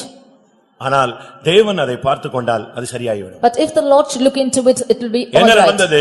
அந்த மலைகளை கர்த்தர் அப்படியே நொறுக்கி போட்டார். What happened was the Lord crushed the mountains. உங்க வாழ்க்கையில சின்ன சின்ன பிரச்சனைகளோ பெரிய பிரச்சனைகளோ வந்தா நீங்க உடனே துவண்டு பின்வாங்கி ஓடி அப்படிலாம் நீங்க இருக்க வேண்டாம். அதை ஃபேஸ் பண்றதுக்கு கிருபை தரணும்னு கேளுங்க, கர்த்தர் அதை மிதிக்க வைப்பார். Whether it is huge or small problems in your life, you do not become slack and you become faint and run off, but you ask the grace from the Lord will help you to thresh over it. அதே ஏசாயா 41:25ல பார்க்கும் பொழுது The same Isaiah 41:25. அவன் வந்து அதிபதிகளை சேற்றை போல மிதிப்பான், களிமண்ணை போல மிதிப்பான். He shall come upon princes as upon mortar and as potter treadeth clay. உனக்குள்ள சரியான அபிஷேகம் வரும் பொழுது விசாசின் வல்லமைகளை அதிபதிகளை எல்லாம் சத்துருவின் அதிபதிகளை எல்லாம் நீ சேற்றை போல மிதித்து போடுவாய். When the power of God comes into you, then you will make the princes and you will tread upon them as clay. குயவன் களிமண்ணை மிதிப்பது போல நீ மிதிப்பாய். You will tread as the potter treadeth the clay. நல்ல அபிஷேகத்துல நிரம்பும் பொழுது நீங்க சரியான விதத்துல இந்த பிரச்சனைகள் எல்லாம் மிதிச்சு தாண்டி கடந்து போக முடியும். When you rightly get filled in the spirit of God, then you can be able to tread over these problems. தயவு செய்து காத்திருப்பு கூட்டத்துக்கு இவ்வளவு பேரும் வாங்க. Please come for the tarrying meeting. எல்லாரும் காத்திருப்பு கூட்டத்துக்கு வந்து பாருங்க. All of you come for the tarrying meeting and see. எல்லாருக்கும் அபிஷேகம் தேவை. அபிஷேகம் இல்லாம நீ ஜெயிக்கவே முடியாது. You all need the anointing. Without anointing you cannot overcome. அபிஷேகம் இல்லாம பரலோகத்துக்கு போக முடியாது. Without anointing you cannot go to heaven. அபிஷேகம் இல்லாம ஜெயிக்கவும் முடியாது. Without anointing you cannot overcome. ஒருவேளை நீங்க அபிஷேகம் இல்லாதனால காத்திருப்பு கூட்டத்துக்கு வராம இருக்கலாம். Some of them, because they do not have anointing, they may not come for the tarrying அபிஷேகத்தை meeting. குறித்த கருத்து வேறுபாடுகள் நிமித்தம் நீங்க வராமல் இருக்கலாம். Because of your controversies and anointing you might not come. நீ தேவனை நம்புகிறாயா? Do you believe in God? திரித்துவ தேவனை நம்புகிறாயா? Do you believe in the triune God? பரிசுத்த ஆவியானவரை நம்புகிறாயா? Do you believe in the Holy Spirit? வேத வசனத்தை நம்புகிறாயா? Do you believe in the word of God? தேவனுடைய வார்த்தை உண்மை என்று நம்புகிறாயா? Do you believe that the word of God is true? அப்படியானால் ஆவியானவரை நான் போய் அனுப்புவேன் என்று சொன்ன தேவனுடைய வார்த்தையை இயேசுவினுடைய வார்த்தையை நம்புகிறாயா? If so, do you believe that the Lord said that I will go and send my spirit? அவர் பெந்தேகோஸ்தே நாளிலே இறங்கினார் என்பதை நம்புகிறாயா? Do you believe that he descended on the day of Pentecost? அந்த ஆவி இறங்கின பொழுது அந்நிய பாஷை பேசினார் என்பதை நம்புகிறாயா? Do you believe that they speak in tongues when that spirit descended? அந்த ஆவி ஒருவனை நடத்துகிறது, அந்த ஆவி அவனை மறுரூபப்படுத்துகிறது, மகிமையின் மேல் மகிமையடைய வைக்கிறது என்பதை விசுவாசிக்கிறாயா? Do you believe that the spirit is transforming him, it is making him to go into glory? அப்படியானால் நீ தேவனுடைய சமூகத்திலே காத்திருப்பதற்கு எல்லாரும் இந்த 200 300 பேர் வந்து உட்காரணும். If so, all these 200 300 members should come for the tarrying meeting and sit. அப்படியானால் நீ வந்து பிரச்சனைகளை மலைகளை நீ மிதித்து போடலாம். If so, you will be able to thresh the mountains or problems. குன்றுகள் எல்லாம் பதறு போல அடிச்சு நொறுக்கி போடலாம். You will be able to beat the hills as chaff. அந்த அபிஷேகம் வரும் பொழுது இதெல்லாம் ஒண்ணுமே இல்ல. When this anointing comes, all this is nothing. எந்த பிரச்சனையானாலும் அது அப்படியே ஆஃப் பண்ணுவார். Whatever might be your problems, he will just put it off. எந்த பிரச்சனையானாலும் அது அப்படியே ஆஃப் பண்ணுவார். Whatever might be your problems, it shall be put off. இப்ப tsunami வருதுன்னு சொல்லி ஒரு பயம் இருந்தது. They had a fear concerning tsunami. அங்க வந்துருச்சு, இங்க அதாயிச்சு இதாயிச்சு எல்லாம் சொன்னாங்க. They said that it has come to that place and this all happened. அநேகர் பல இடங்களில் ஜெபித்தார்கள். Many of them prayed in different places. அதுக்கு பின்பு அந்த சுனாமி அறிவிப்பு வாபஸ் பெறப்பட்டது. Later that announcement of that tsunami was driven off. அதுக்கு காரணம் என்னன்னு கேட்டீங்கன்னா, What is the reason for it? இன்னொரு இடத்துல அதே போல அதிர்ச்சி உண்டாகி அது ஈக்குவல் பேலன்ஸ் பண்ணிடுச்சு. In another place this same shaking has come and it's balanced. உனக்கு விரோதமாய் அநேக பூமி அதிர்ச்சிகள் எதிர்ப்புகள் சுனாமி எல்லாம் வரலாம். நீ கர்த்தரோடு இருந்தா நீ அதை மிதிப்ப, இன்னொரு இடத்துல இருந்து அது பேலன்ஸ் ஆகும். கர்த்தர் அதை செய்வார். You might have earthquakes and tsunamis against you, but if you be with the Lord will cause another place to shake and you will be balanced. இந்த கூட்டத்துல கர்த்தர் உனக்கு மிதிக்கக்கூடிய அதிகாரத்தை கொடுக்கிறார். In this meeting the Lord is giving you authority to tread. நீங்க நல்ல ஒரு அபிஷேகத்தோடு இந்த கூட்டத்துல நீங்க இந்த மெசேஜ் கேட்டுக்கிட்டே இருங்க. You hear this message with the right anointing. ஒன்று சத்துருவை நீ மிதிப்பாய். You will be able to tread over the enemies. ஐம்புலங்களை அடக்கி நீ மிதிப்பாய். You will tread over your 5 members. உனக்கு விரோதமாய் எழும்புகிற மலை போல பிரச்சனைகளை நீ மிதிப்பாய். The problems like mountains you will tread. நீதிமொழிகள் 27:7 பார்க்கும் பொழுது Proverbs 27:7. அங்க என்ன சொல்லி இருக்கிறது? What is told there? நீதிமொழிகள் 27:7. Proverbs 27:7. திருப்தி அடைந்தவன் தேன் கூட்டையை மிதிப்பான். திருப்தி அடைந்தவன் தேன் கூட்டை மிதிப்பான். The full soul loathed in the honeycomb. இதுக்குள்ள மறைந்திருக்கிற சத்தியம் என்ன? What is the truth hidden in this? திருப்தி அடைந்தவன் தேன் கூட்டை மிதிப்பான். A full soul loathed and honeycomb. இது உலகத்தை காண்பிக்கிறது. This shows the world. இனிமையான ஒரு உலக வாழ்க்கை. This shows a sweet worldly life. இந்த உலகம் வந்து எல்லாருக்குமே ஒரு தேன் கூடு போல தான் இருக்கிறது. This world is found as a honeycomb to everyone. அநேகர் இதை அனுபவிக்க போய் தேன் கூட்ல இருந்து தேனை ருசிக்கிறாங்க. கண்கள் மாம்ச கண்கள் தெளிவாகிறது, ஆவிக்குரிய ரீதியில ஆவிக்குரிய கண்கள் தெளிவாகிறது. ஆனா அநேக நேரங்கள்ல தேன்ல இருந்து தேனிட்டு இருந்து சரியான கொட்டு வாங்கிட்டு வீடு வந்து உட்கார்றாங்க. And people are going to the honey and when they are tasting it, the eyes of this world are enlightened. When they get filled in the spirit, their spiritual eyes are enlightened. But often they go to the honeycomb and get caught by bees. ஆனா இதுக்குள்ள மறைந்திருக்கிற சத்தியம் என்ன? But what is the truth hidden in this? உலகத்தை மிதிப்பதை காண்பிக்கிறது. It shows you treading over the world. திருப்தி அடைந்தவன் உலக விஷயத்துல உனக்கு ஒரு திருப்தி இருக்கணும். In the worldly matters, you should have a satisfaction. இந்த உலக விஷயத்துல உனக்கு திருப்தி இல்லாதனால தான் நீ அனுபவிக்கணும் வேணும் தான்னு போயிட்டே இருக்கிற எண்ணம். Because you are not satisfied in this worldly matters, you say that you want it and therefore you go behind it. கேட்கிறதுனால் செவிகள் திருப்தி அடைகிறது இல்லை. Because of hearing, your ears are not become satisfied. காது ஃபுல் ஆயிருச்சா யாருக்காவது? Do you say that your ears are full? சொல்லுங்க. நான் ரொம்ப கேட்டேங்க, கேட்டு கேட்டு புளிச்சு போயிடுச்சுன்னு சொல்லுவீங்க தவிர, ஆனா கேட்டு கேட்டு இன்னும் காது மூடல. காது இன்னும் என்ன செய்ய எம்டி இருக்கு. கேட்கிறதினால் காதுகள் திருப்தி அடைகிறதில்லை, காண்கிறதினால் கண்கள் திருப்தி அடைகிறதில்லை. By hearing so much, you are not becoming full and you are not satisfied. By seeing so much, your eyes are not satisfied. கண்ணுக்கு இன்னும் பாத்துக்கிட்டே இருக்கலாம் எவ்வளவு நாளும். You still want something to be seen. இன்னும் பாவத்தை பாக்குறதுக்கு தான் அவனுக்கு ஆசையாக இருக்கு. கண்ணு கொஞ்சம் வயசுனா ஐயோ சோத்ரம் சோத்ரம் சோத்ரம் சோத்ரங்கறான். என்ன இன்னும் பார்க்க வேண்டியது இருக்கிறது. You still desire to see sin, and if your eyes are becoming diminished, then you say Lord, praise the Lord, and he said that you want your eyes to see. இன்னும் अनेகருக்கு காது ரொம்ப தெளிவா இருக்கு. And still many ears have so clear. இன்னும் காது திருப்தி அடையல. And still the ears have not been satisfied. Bible சொல்லுது திருப்தி அடைந்தவன் தேன்கூட்டை மிதிப்பான். உனக்கு இந்த உலகத்துல கிறிஸ்தவ வாழ்வில வந்த பின்பு இந்த உலக வாழ்க்கையில இவ்வளவுதான் அப்படின்னு ஒரு திருப்தி வந்து நீ இந்த உலக வாழ்க்கையை நீ மிதிச்சு கடந்து போணும். இன்னும் வேணும் வேணும்னு இருந்தேனா உனக்கு திருப்தியற்ற ஒரு வாழ்க்கையாக இருக்கும். But the word of God says that the full soul loathed in a honeycomb. If you should have been satisfied in this worldly matters, and if you are not satisfied, then you will ask for more of things in this world. எவ்வளவோ தேனை ருசிச்சிட்ட. You have enjoyed many of honey. உலகத்துல எல்லாத்தையும் பார்த்தாச்சு. You have seen everything in the world. உலகத்துல எவ்வளவோ நீ நன்மை தீமை எல்லாத்தையும் அனுபவிச்சிட்ட. You have enjoyed every good and evil in the world. மறுபடியும் இந்த உலகத்துல நீ சிக்க கூடாது. You should not be entangled in the world anymore. திருப்தி அடைந்தவன் தேன்கூட்டை மிதிப்பான். A full soul loathed in honeycomb. இன்னைக்கு நம்ம இவ்வளவு பிரசங்கம் பண்ணாலும் மறுபடியும் உலகத்துக்குள்ள போறதுக்கு காரணம் இன்னும் உலகத்தினால நீங்கள் திருப்தி அடையவில்லை. After hearing so much of message, you still going into the world because you are not satisfied with the world. ஆனா 19 வயசு 20 வயசுல ஊழியத்துல பிள்ளைங்க இறங்கி வந்துறாங்களே, அப்ப அவங்களுக்கு இந்த உலகத்தை மிதிக்க அந்த தேன்கூட்டை மிதிக்க கிருபை கிடைச்சிருக்கிறது. But in 19 and 20 years children are coming down to ministry because they have got the grace to tread over the honeycomb. நான் சொல்லுவது சத்தியம் சொல்றவங்க அல்லேலூயா சொல்லுங்க. Hallelujah. அப்ப நீ உங்களுக்கு எல்லாம் திருப்தி வந்துருச்சா?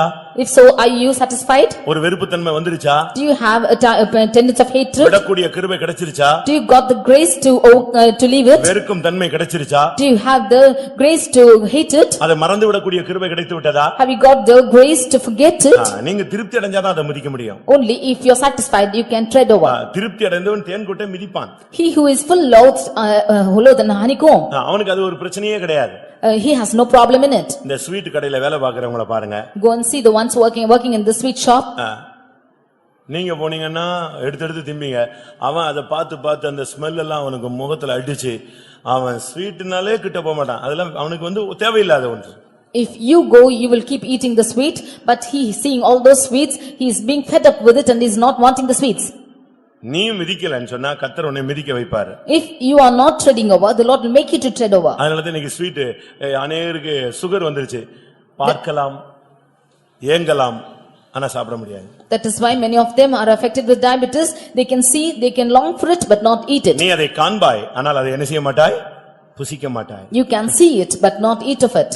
அதையும் கர்த்தர் செய்றாரு. That is also God is doing it. நீ திருப்தி அடைந்து தேன்கூட்டை மிதிக்கலனா கர்த்தர் ஒரு அபிஷேகத்தை கொடுத்து உனக்கு இந்த உலகத்தையே வெறுக்க வைக்கிறாரு. If you are not becoming full and loathed with the honeycomb, the Lord is making you to hate the world. நீ திருப்தி அடைந்திருக்கிறாயா? Have you been satisfied? வயது இவ்வளவு ஆகி விட்டதே, இத்தனை வருஷம் சத்தியம் கேட்டிருக்கமே, இத்தனை வருஷம் அபிஷேகத்தில் நிறைஞ்சிருக்கிறோமே, இன்னும் உலகம் நமக்கு தேவையா? So many years have gone by, we have heard too many truths and many doctrines. Are we still wanting the world? நாம ஊழியத்துக்கு போறத பத்தி பலவிதமான விமர்சனங்களை பேசுகிறோம். இந்த ஜெயின் மதத்திலிருந்து அவங்களும் ஊழியத்துக்கு போறாங்க. அதை நீங்க பேப்பர்ல படிச்சிருக்கீங்களா? சரித்திர புக்ல படிச்சிருக்கீங்களா? We have our commentaries about going to the ministries, but the people who are Jainis, they are also going to the ministry. Have you heard of it? மதுரையில அந்த ஜெயின் மதத்தவர்கள் இருக்கிறாங்க. And there are the people belonging to the Jains in Madurai. அதுல வந்து வாலிப பையங்க பிள்ளைங்க ஊழியத்துக்கு போறாங்க. And the youth boys and girls are going for that ministry. அவங்க அந்த கடைசி ஃபங்க்ஷன் எப்படி வைக்கறாங்கன்னா ரொம்ப கிராண்டா வைக்கறாங்க. And the last function they hold it very grandly. குதிரை வண்டியில ஏத்திட்டு போறாங்க. They make them to ride on horse. நல்ல அழகா Dress பண்ணி ஏத்திட்டு போறாங்க. ஆணோ பெண்ணோ ஏத்திட்டு போறாங்க. They are beautifully dressed and whether it be male or female they are going on it. அந்த பிள்ளைக்கு என்ன சொத்தோ அது பணமா இல்ல காசா மாத்தி ரோடெல்லாம் இறச்சிடுறாங்க. Whatever is belonging to the girl or boy, they are making it money and it's spreading on the way. எல்லாம் முடிஞ்ச பின்பு After everything is over, இந்த Dress எல்லாம் மாத்தி ஒயிட் அண்ட் ஒயிட்க்கு போறாங்க. they change this dress and go in white and white. வாயில கூட ஒரு துணி கட்டிக்கறாங்க. They just put over cloth in their mouth. தலையில உள்ள முடியெல்லாம் பிச்சை எடுத்துறாங்க. அவங்களே ஒவ்வொரு முடியா பிச்சை எடுத்துறாங்க. They themselves take out pluck out every hair from the head. அப்படியே போய் அந்த மடத்துல போய் ஜாயின் ஆயிடுறாங்க. Like this they go and they join the monk. நம்ம சொல்றோம் நம்ம ஊழியத்துக்கு போறத பார்த்தா பரிதாபமா இருக்கு, இப்படி போணுமா அப்படி போணுமாங்கறோம். இதை விட கொடூரமான பாதையில இறைவனை நம்பி போறவங்க அப்படி பல மார்க்கங்கள் இருக்கிறது. We say that it is very drastic or terrible able to go to the ministry like this, more better than us, more severe than us, the people are going for sages. அந்த பிசாசு அவனுக்கு ஒரு அந்த கிருபையை கொடுக்குது. And the Satan is giving them such grace. அந்த ஆவி அந்த வெறுப்பு தன்மையை உண்டாக்குகிறது. That spirit is causing them to hate. அது வெறுக்க ஆரம்பிச்ச அந்த ஆவி வந்த உடனே அந்த வாலிபனோ வாலிப பிள்ளையோ தன்னையே வெறுத்து அந்த மடத்துக்கு போயிடுறாங்க. When that spirit comes into them, that boy or a girl, they themselves are hating themselves and going into that sage. நாம அப்படி அல்ல. Then we are not low so. தேவன் நமக்கு உலகத்தை வெறுக்கக்கூடிய ஒரு கிருபையை தருகிறார்.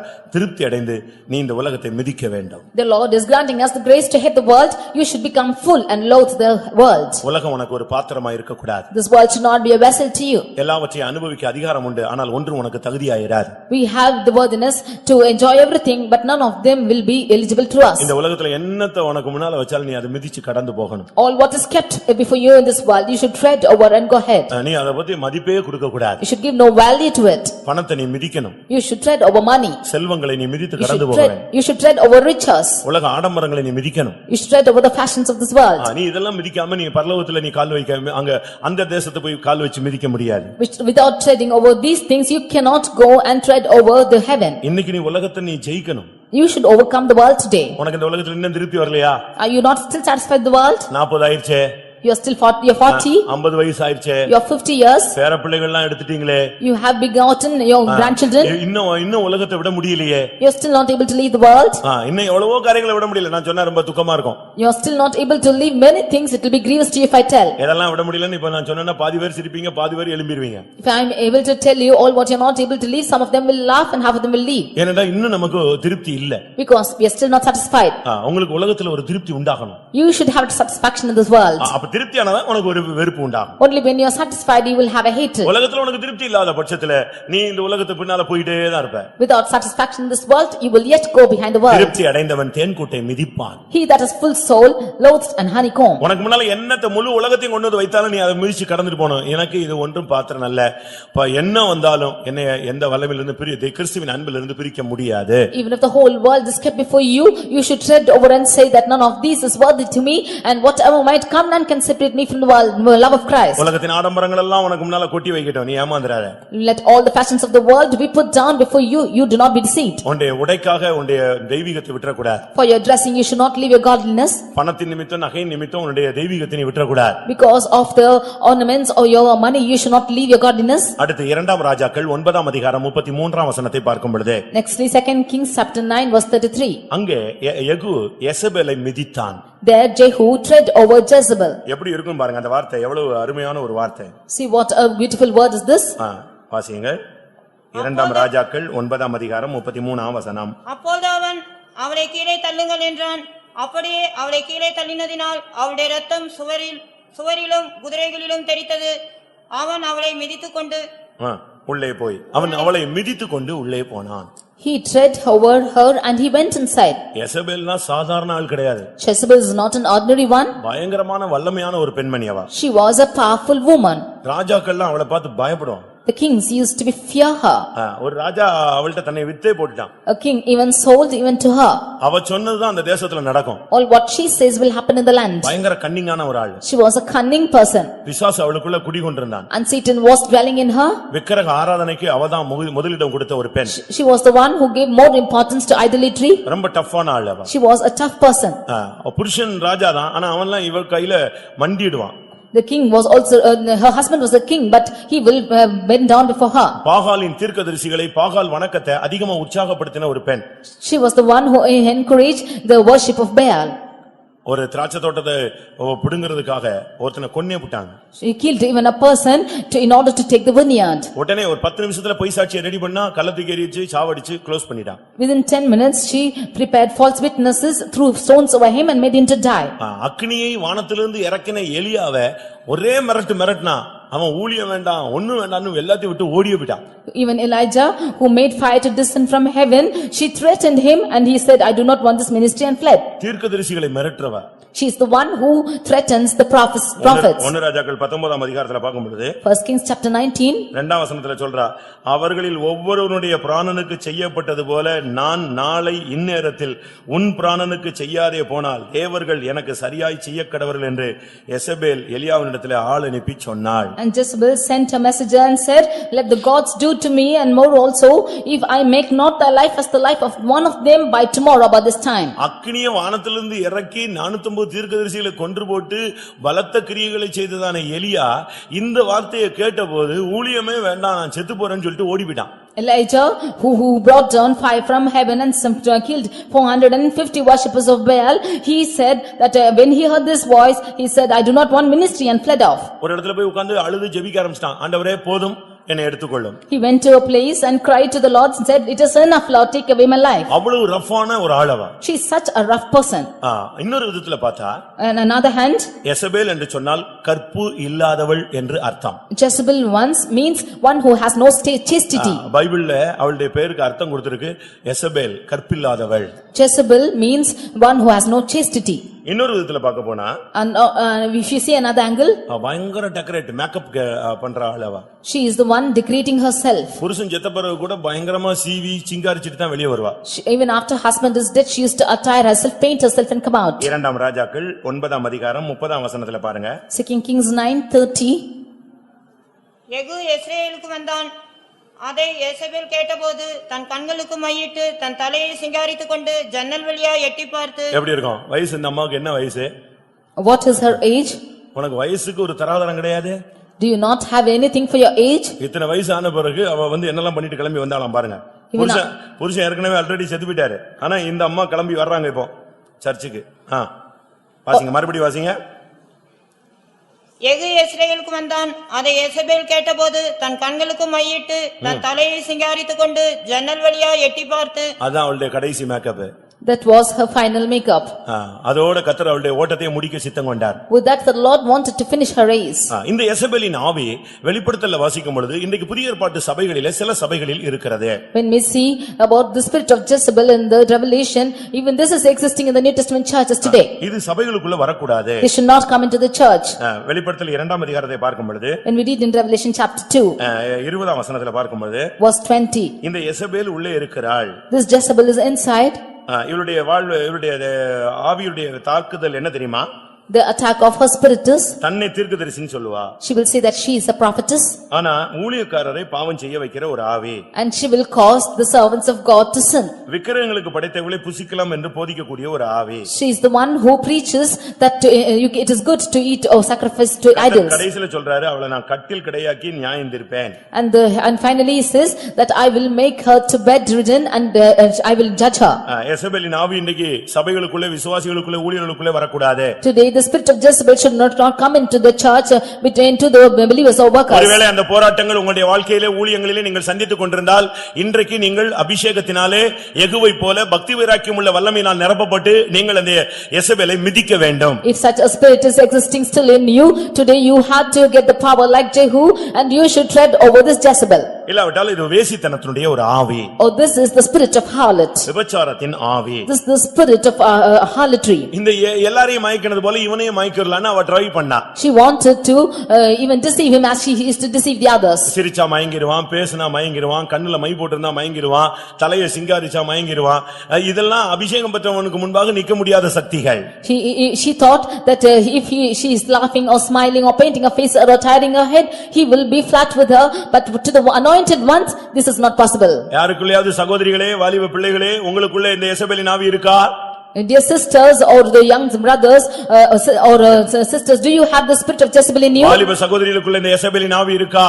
The young sisters, do you have the spirit of Jezebel in you? இன்னைக்கு நீங்கள் அதை மிதிக்க வேண்டும். Today you have to tread over them. யெகூ வந்துட்டான்னு சொன்ன உடனே அவள் ஜன்னல்ல எட்டி பார்த்தா. இவன் சொன்னா, என் பட்சத்தில் யாராவது இருந்தா அவளை அப்படியே தூக்கி கீழே போடுன்னு சொன்னான். When Jehu was come, she peeped out of the window. He said that whoever is on my side, you throw her down. உடனே 2 பேர் 3 பேர் சேர்ந்து அவளை தூக்கி கீழே போட்டாங்க. Immediately 2 or 3 of them threw her down. கீழே விழுந்து நொறுங்கி போனாள். She fell down and was crushed. அவளுடைய ரத்தம் சுவரிலே, குதிரைகளிலே தெறித்தது. Her blood was sprinkled on the wall and on the horses. இவன் பாருங்க, அந்த வேகத்துல அபிஷேகத்துல அவளை மிதிச்சிட்டு தான், அவளை மிதிச்சு ஸ்டெப் எடுத்து தான் உள்ள போனான். He came in that speed in anointing. He treaded over her and went inside. பரலோகத்துக்கு போணும்னா நீ யெசபேலை மிதிச்சு தான் நீ உள்ள போணும். If you have to go to heaven, you have to tread over Jezebel and go. சாத்தானை மிதிச்சிட்டு தான் நீ ஜெயிச்சிட்டு தான் உள்ள போணுமே தவிர சும்மா போய் அரண்மனையில நீ போய் சேர முடியாது. You have to tread over Satan and go into heaven, otherwise you cannot go into the palace. அவளை மிதிக்காம இவன் உள்ள போயிருந்தான்னா அன்னைக்கு எகுவும் விழுந்து போனவனே. If he had not tread over her, had he gone inside, then he also would have been died. இன்னைக்கு இந்த கூட்டம் முடியறதுக்குள்ளே நீ எசபேலை, makeup ஆவியை, டெக்கரேட், அழகு, சௌந்தரியம், உலக ஆடம்பரங்கள், இப்படிப்பட்ட வல்லமைகளை கிறிஸ்தவன் ஒரு பெந்தேகோஸ்துக்காரன் மிதிக்க வேண்டிய அதிகாரம் உள்ளவன். Today at the close of this meeting, you should have the power, the Pentecostal man should have this power to overcome the fashions of this world and this attiring. யார் கொன்னது அவளை? Who killed her? யார் அவளை கொன்றது? Who killed her? இவன் மிதிச்சிட்டானே, ஆனா அவளை கொன்றது யாரு? Who killed her when he treaded? அவன் கேக்குறான், யார் என்னுள் பட்சத்தில் இருக்கிறான்னு ஜன்னலை பார்த்து மாடியை பார்த்து கேட்டான். He looked at the window on the stairs and he asked, who is on my side? 2-3 பிரதானிகள் எட்டி பார்த்தார்கள். 2 or 3 eunuchs, they peeped out. அவளை அப்படி கீழ தூக்கி போடுனா. He asked them to throw her down. யார் அந்த பிரதானிகள்? Who are these eunuchs? நீங்க English பைபிள்ல படிச்சு பாருங்க. When you see in the English Bible, அது பிரதானிகள் இல்ல, அன்னகர்கள்னு சொல்லி இருக்கு. Those are called as eunuchs. அவங்க 2-3 பேர் கூட நின்னாங்களே, அவங்க பிரதானிகள் அல்ல, அவங்க அன்னகர்கள். They are not the princes but the eunuchs. அவங்க தான் தூக்கி போட்டாங்க அவளை. They only threw them down. அப்படிதான் இங்கிலீஷ் பைபிள்ல தெளிவா இருக்கு. This is what is written in the English Bible. சபையிலே எசபேலை அழிக்க அன்னக ஊழியர்கள் தேவை. In order to destroy this Jezebel in the church, there need the eunuchs or the servants of God. சபையில அன்னகர்கள் இல்லனா சபையே எசபேலின் சபையாக மாறிவிடும். If there are no eunuchs in the church itself will become a Jezebel's church. அதனால நம்முடைய பெந்தேகோஸ்தே சபைகள்ல உலகத்தை எதிர்க்கிறோம், ஆடம்பரங்களை எதிர்க்கிறோம், உலக Dress, மேக்கப் இதெல்லாம் வேண்டாம் வேண்டாம்னு சொல்றதுக்கு காரணம் என்னன்னா பைத்தியக்காரத்தனம் அல்ல, பழமைவாதி தன்மை அல்ல. உலகத்தை எசபேலை அழிக்க வேண்டும், நாங்கள் அவளை அழிப்போம், நீங்கள் அவளை மிதிக்க வேண்டும். That is why in the Pentecostal church we say that we should not have the adorning of this world or the makeup or this worldly adorning should not be found in anyone. We should tread over them and you should also tread over them because of these eunuchs. 2 ராஜாக்கள் 9:32 இங்கிலீஷ்ல வாசிங்க பார்க்கலாம். 2 Kings 9:32. And he lifted up his face to the window and said, who is on my side? Who? And there looked out to him 2 or 3 eunuchs. Eunuchs, அதாவது 2-3 அன்னகர்கள் எட்டி பார்த்தார்கள். 2 or 3 eunuchs, they peeped out. அந்த அன்னகர்கள் தான் புதிய ஏற்பாட்டு சபையினுடைய ஊழியர்கள். அவர்கள் சபையில இந்த எசபேலை வைக்க மாட்டாங்க, அழிப்பாங்க. சபை விசுவாசிகள் எசபேலை மிதித்துக்கொண்டு பரலோக ராஜ்யத்துக்குள் பிரவேசிக்க வேண்டும். These eunuchs are the servants of God. They will not keep the Jezebel in the church. They will destroy them. Destroying them, you should tread over into heaven. அதனால தான் ஆடம்பரம் வேண்டாம்னு சொல்றோம். That is why we say we do not want the fashions of this world. ஏன்னா நாம் வணங்குகிற தெய்வம் எப்படிப்பட்டவர்? அழகும் இல்லை, சௌந்தரியம் இல்லை, அவரை பார்க்க விரும்பத்தக்க ரூபம் இல்லை. அந்த கேடு அடைந்து சிலுவையிலே தொங்கின தெய்வத்தை நாம் வணங்கி அவருடைய தழும்புகளால் உள்ள சௌக்கியத்தையும் சுகத்தையும் நாம் பெற்றுக்கொண்டு இந்த பாதையிலே முன்னேறி செல்கிறோம். Because we are worshipping a Lord who has no form of godliness and he who has lost all this beauty and favor for us and we are following him and therefore we are taking this path of sufferings. Bible என்ன சொல்கிறது? What does the word of God say? அழகு வீண், சௌந்தரியம் வஞ்சனை உள்ளது. All beauty is vain and favor is deceitful. மயிரை பெண்ணி பொன்னாபரணம் அணிந்து இப்படிலாம் நீங்க தீமோத்தேயுல வாசிக்கலாம், பேதுருல வாசிக்கலாம், எபேசியர்ல வாசிக்கலாம். இப்படி உலக பிரகாரமான ஆடம்பரங்கள் உங்களுக்கு அலங்காரமா இராமல் என்று பவுல் அழகாக சொல்கிறார். In Timothy, Peter and Ephesians we see that even Paul says that all these fashions of this world should not be or adorning. உன்னுடைய Dress, உன்னுடைய முடி ஹேர் கட், பெண்கள் கட் பண்ணக்கூடாது, ஆண்கள் கட் பண்ணணும், எப்படி தான் வச்சிருக்கணும், எல்லாம் பைபிள்ல தெளிவா இருக்கு.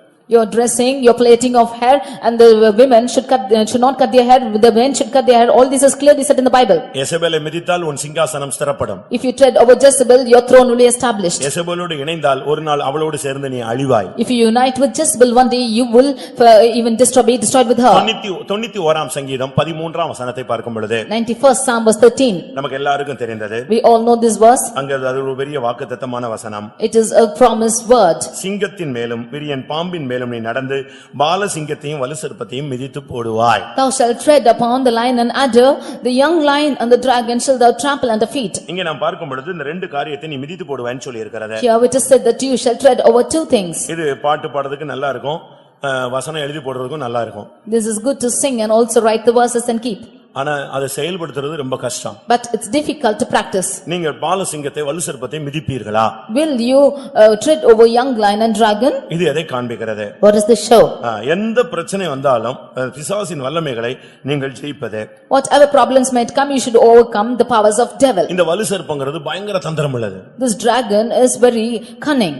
பயங்கரமா பேசுவான். He will speak very beautifully. சாத்தானுடைய தன்மையை தந்திரங்களை நீங்க புரிந்து கொள்ளணும். You should understand the tendency of devil. நான் அவனுடைய ஒரே ஒரு பாயிண்ட் மட்டும் உங்களுக்கு சொல்றேன், உங்களுக்கு புரியும் நான் விசுவாசிக்கிறேன். I will tell you only one point of this, I think you'll understand. சர்ப்பத்தை நீ மிதிப்பாய்ன்னு சொன்னா அவனுடைய உபதேசத்தை நீ மிதிப்பது, அவனுடைய வல்லமையை நீ மிதிப்பது. You trampling the dragon means you should trample over the doctrine and his power. இல்லாவிட்டா அவனுடைய வார்த்தையை நீ மிதிக்கணும். Or you should trample over his words. அவன் ஃபர்ஸ்ட் என்ன பேசினா தெரியுமா? What is he speaking first? தேவன் சொன்னதுக்கு கான்ட்ராவர்சியா அடுத்த உபதேசத்தை பண்ணான். He was controversing against the doctrine which the Lord has said. அந்த கனியை புசிக்கும் நாளில் நீ சாகவே சாவாய். On the day that you shall eat of that fruit you shall surely die. இவன் சொன்னா அந்த கனியை புசிக்கும் நாளில் நீ தேவனைப் போல மாறுவாய். He said on the day that you shall eat of that fruit you shall become like God. உபதேசத்துல குழப்பறதுதான் சர்ப்பத்தினுடைய ஆவி. The spirit of this serpent is to confuse you in doctrine. நான் மறுபடியும் சொல்றேன். I again repeat. ஃபர்ஸ்ட் சாத்தான்ங்கறவன் enter ஆனது முதல்ல அவன் பண்ணது தேவனுடைய வார்த்தைக்கு புறம்பான ஒரு சத்தியத்தை பேசுவது. Firstly Satan entered and spoke against the doctrine of the Lord. வசனத்தை வச்சு உங்களை மடக்குறான்னு சொன்னானா வலு சர்ப்பம் வந்துட்டான்னு அர்த்தம். If he is attacking you with the words, then this dragon is coming. நாங்க தூத்துக்குடியில விசுவாசியா இருக்கும்போது ஓட்டப்படாரத்துல ஒரு சகோதரனை ரட்சிப்புக்குள்ள வழி நடத்தினோம். When I was a believer in Tuticorin, a believer of Ottapadaram, I brought him into this faith. அந்த அவருக்குள்ள அந்த ஆவி வலு சர்ப்பத்தின் ஆவி. He had the spirit of dragon in him. இப்பவும் அவர் உயிரோட இருக்காரு. அன்னைக்கு நான் இடையில பார்த்தேன். He is still alive. I met him in between. அந்த ஆவி பயங்கரமா போராடும். That spirit will strive hardly. ஒரு மாதிரி ஆளுகளுக்கு அவங்க யாருன்னே தெரியாது. And some people will never know who they are. அந்நிய பாஷை அட்டகாசமா பேசுவாங்க. It will speak terribly in unknown spirits. அவரை வச்சு 10 பேர் அபிஷேகத்தில் நிறைஞ்சு பேசினா அவனும் அந்நிய பாஷை பேசுவான். இதுல யார் விசாது பிடிச்சவனு எவனும் கண்டுபிடிக்க முடியாது. If 10 of them are speaking unknown tongues with him, he will also speak in unknown tongue. They will not be able to find who is possessed. அப்படியே அந்நிய பாஷை பேசுவான். He will speak in unknown tongues like that. நாங்க heat கூடுனாதான் அக்னி பறக்க ஆரம்பிச்ச பிறகுதான் அது தமிழ்ல பேசும். அது வரைக்கும் அதுவும் அந்நிய பாஷை பேசும். Only when the fire is increasing, the heat is increasing, it will speak in tongue and Tamil, and until then it speak in unknown tongues. இதுல யாரு கண்டுபிடிக்கிறது? Who will find out this? யாருக்குமே தெரியாது. Nobody knows. சரியான ஊழியக்காரன் மட்டும் தான் அதை கண்டுபிடிக்க முடியும். Only the right servant of God can find it out. இன்னைக்கு எத்தனை பேருக்கு அப்படி அந்நிய பாஷை பேசிட்டு இருக்கோ எனக்கு தெரியல. I do not know how many of them such tongues are being spoken. நீங்க எல்லாம் பேசுறது என்ன பாஷைன்னு எனக்கும் புரியல. Even I can't understand what's your tongues. நீங்களே யோசிச்சு பாருங்க. அந்நிய பாஷை பேசியும் உன்னுடைய ஜீவிதத்திலே பாவத்திலையும் அக்கிரமத்திலையும் சமாதானம் இல்லாமயும் போயிட்டு இருந்தா அது வேற ஒரு ஆவி. If you are speaking in tongues and if you are going on in wickedness and in transgressions and without peace, it's a different spirit. பரிசுத்த ஆவி வந்தா நீதி சமாதானம் சந்தோஷம் உனக்குள்ள வரும். If you have the Holy Spirit, then righteousness, peace and joy will come into you. தேவனுடைய வார்த்தைக்கு விரோதமான உபதேசங்கள், தேவ பக்திக்கு ஏற்ற உபதேசங்களுக்கு விகற்பமான வார்த்தைகள், இப்படி சொல்லிருக்கே அப்படி சொல்லிருக்கே அப்படின்னு சொன்னாலே உனக்குள்ள வேற ஒரு ஆவியினுடைய தாக்குதல் வந்துருச்சுன்னு கண்டுபிடிக்கணும். The doctrines contrary to the doctrine of God or the doctrines which are contrary to the word of God, you should say that you have a different spirit in you. சிங்கத்தையும் வலு சர்ப்ப பால சிங்கத்தையும் வலு சர்ப்பத்தையும் நீ மிதிப்பாய். You shall tread over the young lion and the dragon. உங்க வீடுகள்ல பிசாசின் போராட்டங்களை பார்த்தா நீங்க அபிஷேகத்தில் நிறைஞ்சு அந்த வல்லமையை மிதிங்க. When you look at the troubles of the Satan in your houses with the anointing, you should trample over them. லூக்கா 10:19 வசனத்தை பார்க்கும் பொழுது Luke's Gospel 10:19. அங்க என்ன சொல்லி இருக்கிறது? What is told there? சர்ப்பங்களையும் தேள்களையும் மிதிக்க நான் உங்களுக்கு அதிகாரம் கொடுக்கிறேன். I give you power to tread on serpents and scorpions. பழைய ஏற்பாட்டிலே இத மிதிக்கிறதுக்கு பவர் இல்லாம இருந்தாங்க. In the Old Testament they had no power to tread on ஆனா them. புதிய ஏற்பாட்டிலே இத மிதிக்க அபிஷேகத்தினால இயேசுவின் இரத்தத்தினால கிருபையினால அவருடைய மரணத்தின் மூலமாக நமக்கு இந்த அதிகாரம் கொடுக்கப்பட்டிருக்கிறது. But in the New Testament, by the power of God, by the anointing, by His grace and by the blood of Christ, we have given anointing. இந்த சர்ப்பம் வேதனை தேள்கள் சர்ப்பம் தந்திரத்தை காண்பிக்கிறது, தேள்கள் வேதனையை காண்பிக்கிறது. Serpents shows the deceiving and scorpions shows pain. உன்னுடைய வாழ்க்கையில் உள்ள வேதனையை நீ மிதிக்க வேண்டும். You should tread over the pains in your life. வெளிப்படுத்தல் 9ஆம் அதிகாரத்தில் நாம் பார்க்கும் பொழுது Revelation chapter 9. அங்கே இந்த தேள்கள் வேதனையை காண்பிக்கிறது. We see that the scorpions are causing pain. 9:5 நாம் பார்க்கும் பொழுது Revelation 9:5. மேலும் அவர்களை கொலை செய்யும்படிக்கு அவைகளுக்கு உத்தரவு கொடுக்கப்படாமல் 5 மாதமளவும் அவர்களை வேதனைப்படுத்தும்படிக்கு உத்தரவு கொடுக்கப்பட்டது.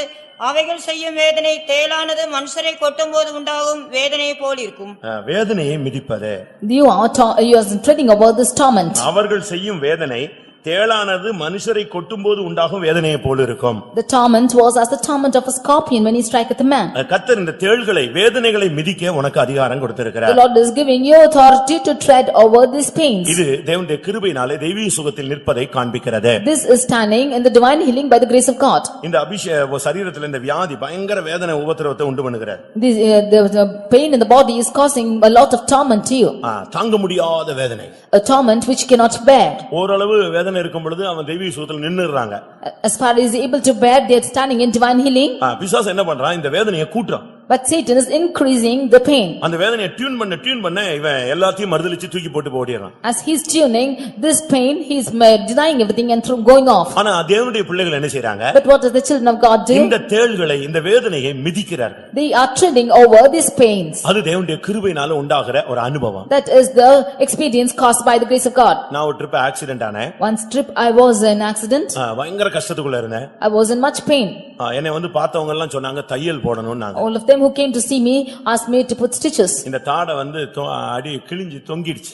Oh, this chin just was beaten and it was just hanging down. எல்லா பாஸ்டர்ஸும் சரி மத்தவங்க எல்லாரும் சொன்னாங்க இத வச்சு இல்ல தையல் போட்டாதான் அது ஒட்டும் இல்லனா இவனுடைய ஸ்பீச் போய்டும் சொல்றாங்க. And the pastors and all others who saw me said only if he is being stitched off then otherwise his speech will go. இத ஒட்ட வைக்கிறதுக்கு எனக்கு நாடி கட்டு போட்டுறாங்க. And they just tied up my neck.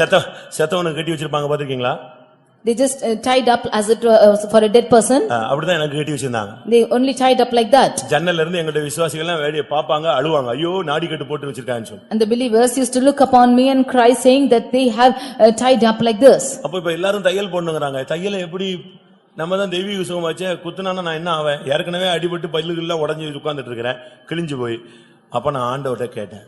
And at that time when I was hurt like this and I was broken down, I asked of the Lord. ஏற்கனவே முகமெல்லாம் பயங்கரமா வீங்கி போயிடுச்சு. Already the face was fully swollen. அப்ப ஆண்டவர் சொன்னா ஆண்டவரே எனக்கு நீங்க விடுதலை கொடுக்கணும். I asked the Lord, you should deliver me. பேதுரு ஒருத்தன் காதை வெட்டி விட்டான். And one man cut off the ears. பேதுரு ஒரு மனிதனுடைய காதை வெட்டி விட்டான். Peter cut off the ears of a man. நீங்க அந்த காதை ஒட்ட வச்சீங்க. And you are able to stick it up. அது உண்மையா? Is it true?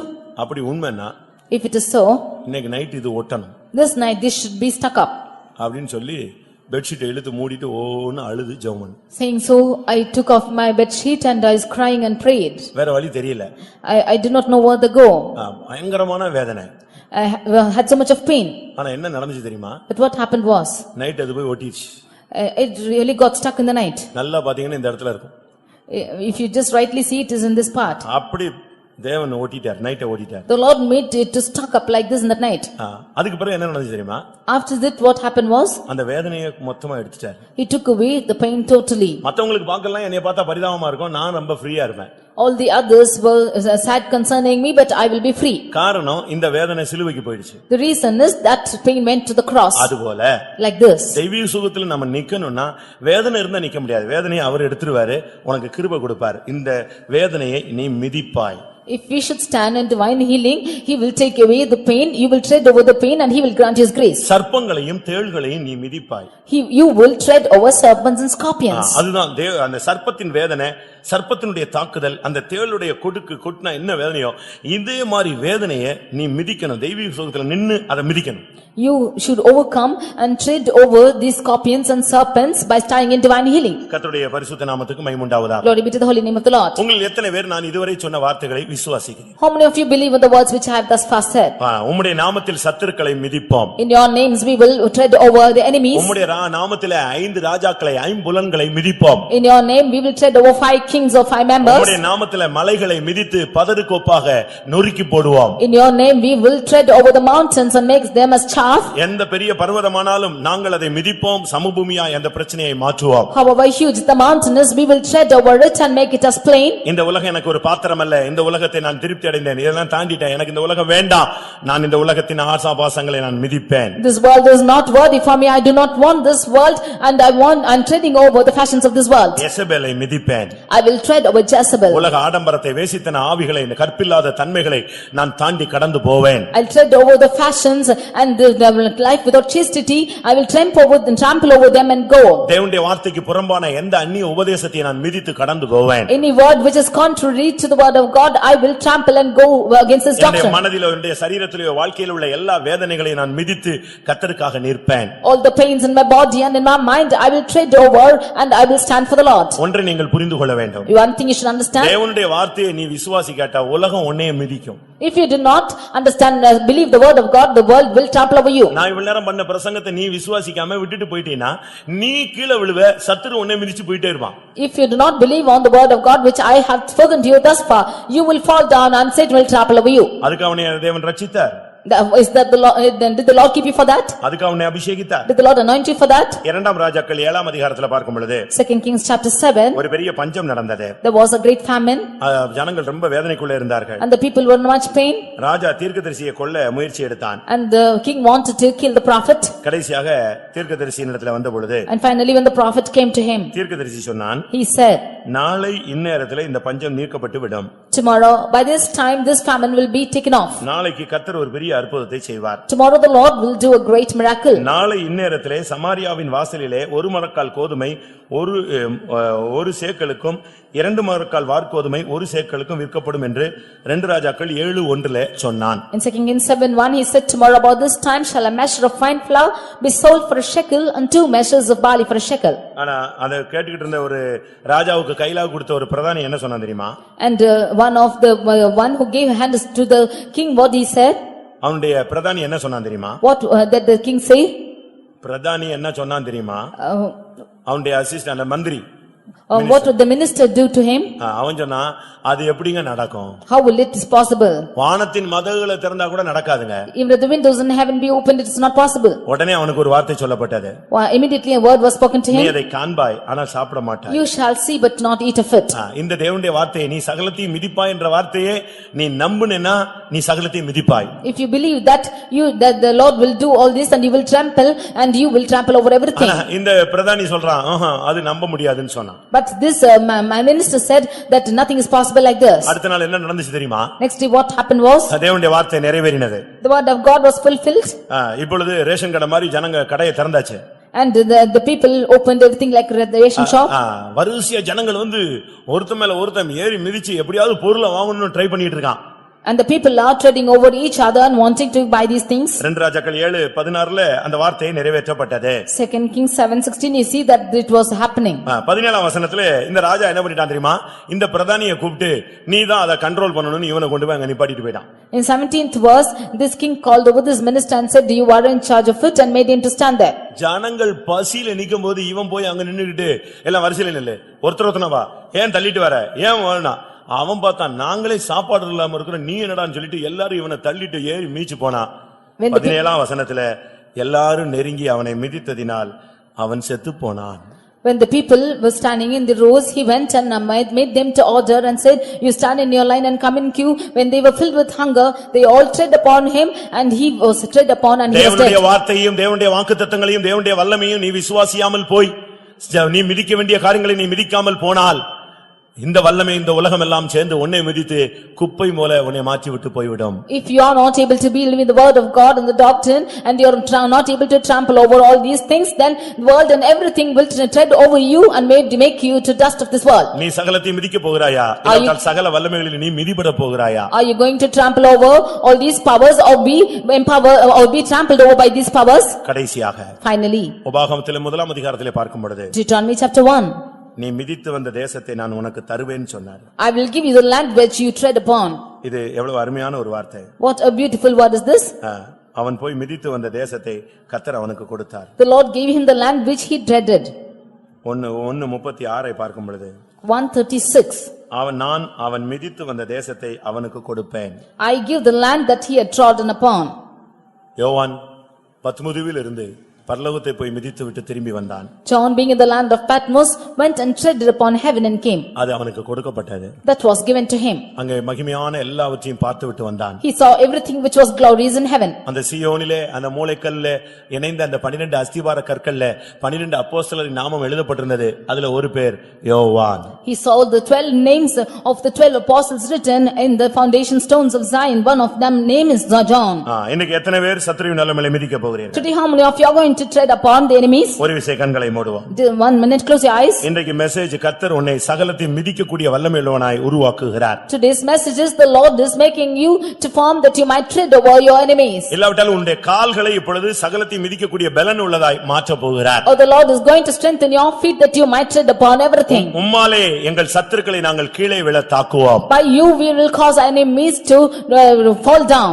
எங்களுக்கு விரோதமாய் எழும்புகிறவர்களை உம்முடைய நாமத்தினாலே மிதிப்போம். All those who are rising up against us in your name we will tread. உனக்கு விரோதமான எந்த சத்துருவையும் கண்டு பயப்படாதே. You do not fear about the enemies which are rising against you. எல்லாரும் பைபிளை மூடி வச்சிட்டு கொஞ்ச நேரம் முழங்கால் படியிடலாம். You close your Bible and for some time kneel down. 7 காரியங்களை நீ மிதிக்க வேண்டும். You have to trample over 7 things. ஒன்று உனக்கு விரோதமாய் சத்துரு, அது மனுஷனோ பிசாசோ எவனா இருந்த எந்த சூழ்நிலையினாலும் மனுஷன் உனக்கு என்ன செய்வான், மாம்சமானவன் என்ன செய்வான், சத்துரு உனக்கு என்ன செய்வான். One is the enemy which is Satan or the power of the devil, whatever he can do against you. தேவன் நம் பட்சத்தில் இருந்தால் நமக்கு விரோதமாய் இருப்பவன் யார்? If the Lord be on our side, who can be against us? எத்தனை பேர் இந்த வசனத்தை விசுவாசிக்கிறீங்க? How many of you believe this word? ஏன் முழங்கால் போடுற லேட் ஆகுது? ஜெயிக்கிறதுக்கு லேட் ஆகும். If you delay to kneel, then you will delay to be victorious. முழங்கால் போட நீங்க ஸ்ப்ரிங் மாதிரி இருக்கணும். You should be fast as spring to kneel down. ஒன்று சத்துருவை நீ ஜெயிப்பது. You overcoming enemy. சத்துருவை மிதிப்பது. You treading over your enemy. உன் சரீரத்திலேயே மனதிலேயே கண்களிலேயே எண்ணங்களிலேயே போராடுதே ஐம்புலன்கள், இதை நீ மிதிப்பது. In your 5 members, in your eyes, in your mouth and everything which is striving against you, you should overcome in your members. மூன்றாவது உலகத்தின் பிரச்சனைகளை கொண்டு வந்து பூதகரமாக பெரிய பர்வதமாக எழும்புவதை மிதிப்பது. Thirdly, the problems bringing as a mountain before you, you should tread over these mountains. இந்த உலகத்தின் ஆடம்பரங்களை, நீ இந்த உலகத்தின் ஐஸ்வரியங்களை, இந்த உலகத்தின் மேன்மைகளை நீ மிதிப்பது. You treading over the fashions, the riches and the highness of this world. மாம்சத்தின் கிரியைகளை, வேசித்தனத்தின் ஆவிகளை, உலக ஆடம்பரங்களை, மேக்கப்புகளை மிதிப்பது. You treading over the works of the flesh and the makeup and the fashions of this world. தேவனுடைய வார்த்தைக்கு புறம்பான அந்நிய உபதேசத்தை மிதிப்பது. You treading over the doctrines which are contrary to the word of God. மனதிலும் சரீரத்திலும் உள்ள வேதனையை நீ ஜெயிப்பது. In your mind and in your body, you overcoming the pains. இன்னைக்கு கர்த்தர் உனக்கு மிதிக்கும் அபிஷேகத்தை தருகிறார். The Lord is giving you an anointing to tread. இயேசு சொல்றார், நான் ஒருவனாய் ஆலையை மிதித்தேன். Jesus said that I have tread over all alone. இன்னைக்கு கர்த்தர் உனக்கு ஒருவனாய் பெரிய காரியங்களை செய்ய ஒரு அபிஷேகத்தை தரப்போகிறார். As a one person, the Lord is going to give you a great anointing to overcome today. இந்த கூட்டத்துல யாருக்கு அபிஷேகம் கிடைக்குது இல்லையோ, கர்த்தர் உனக்கு சகலத்தை மிதிக்கிற ஒரு அபிஷேகத்தை தர தேவன் வாஞ்சிக்கிறார். Today in this meeting, whoever is receiving the anointing or not, the Lord is going to anoint you with the anointing to tread over. எந்த பிசாசு, எந்த சூழ்நிலை, எந்த பிரச்சனை, எந்த மனிதன், எந்த பிரச்சனைகளை கண்டு நீ பின்வாங்கினாயோ, அதே இடத்துல கர்த்தர் உன் கால்களை மிதிக்க வைக்க போகிறார். Whatever Satan, whatever human beings or whatever problems you have seen and backslidden, the Lord is causing you to tread upon today. கர்த்தாவே, நான் சகலத்தையும் மிதிக்க வேண்டும் என்று எத்தனை பேர் வாஞ்சிக்கிறீர்கள்? How many of you desire to tread over everything? உலக ஆடம்பரங்களை, The fashions of this உலக world, ஐஸ்வரியங்களை, the riches of this world, உலக ஆசைகளை, the lusts of this world, உலகத்தின் மேன்மைகளை, the greatness of this world, அந்நிய உபதேசங்களை, erroneous doctrines சரீர வேதனைகளை and the pains of this body. கிருபையினால் நான் மிதித்து ஜெயிக்க விரும்புகிறேன். By grace I want to tread over and overcome. உம்மாலே என் சத்துருவை நான் மிதிப்பேன். By thee I will tread over my enemies. உம்மாலே நான் மதில்களை மிதிப்பேன். By thee I will tread over the walls. எல்லா மதில்கள், எல்லா மலைகளையும் நான் மிதிப்பேன். I will tread over every walls and mountains. எல்லா சத்துருவின் கழுத்திலும் காலை வைத்து நான் நசுக்குவேன். I will tread over every serpent and scorpions. எத்தனை பேர் அப்படி How விசுவாசிக்கிறீர்கள்? many of you believe this? சத்துருவின் சகல வல்லமைகளையும் மேற்கொள்ள அவைகளை மிதிக்க நான் உனக்கு அதிகாரம் கொடுக்கிறேன். I give you power to tread over every enemy. எந்த வல்லமையும் உனக்கு முன்னால நிக்க முடியாது, அது மட்டும் சத்தியம். No power can stand against you, that is truth. எத்தனை பேர் அதை விசுவாசிக்கிறீங்க? How many of you believe this? உனக்கு முன்னால ஒருவனும் எதிர்த்து நிக்க முடியாது, ஒரு வல்லமையும் எதிர்த்து நிக்க முடியாது. There can no man and no power rise against you. அதை நான் விசுவாசிக்கிறேன்னு சொல்றவங்க எத்தனை பேர்? How many of you say that you believe it? அப்படியானால் நீ சகலத்தை மிதிப்பாய். If so, you can trample over everything. மலைகளை மிதித்து குன்றுகளை பதருக்கு ஒப்பாய் மாற்றுவாய். You will tread the mountains and make the hills as chaff. கர்த்தர் அதுக்குரிய ஒரு அபிஷேகத்தை தரப்போகிறார். The Lord is going to give you that anointing. கர்த்தர் உனக்கு சர்வாயுத வர்க்கத்தை தரப்போகிறார். The Lord is going to give you the armor. ஆயத்தம் என்னும் பாதரட்சையை கர்த்தர் உனக்கு தரப்போகிறார். The Lord is going to shod your feet with this preparation. நீ சர்ப்பத்தை மிதிப்பாய். You will tread over the serpents. தேள்களை மிதிப்பாய். You will tread over scorpions. பாலசிங்கத்தை மிதிப்பாய். You will tread over young lions. வலு சர்ப்பத்தை மிதிப்பாய். You will tread over dragons. தேன் கூட்டை மிதிப்பாய். You will tread over honeycomb. எசபேலை மிதிப்பாய். You will tread over Jezebel. மலைகளை மிதிப்பாய். You will tread over mountains. சத்துருவின் கழுத்தை மிதிப்பாய். You will tread the neck of the enemies. உன் சத்துருக்களை நீ மிதிப்பாய். You will tread over your enemies.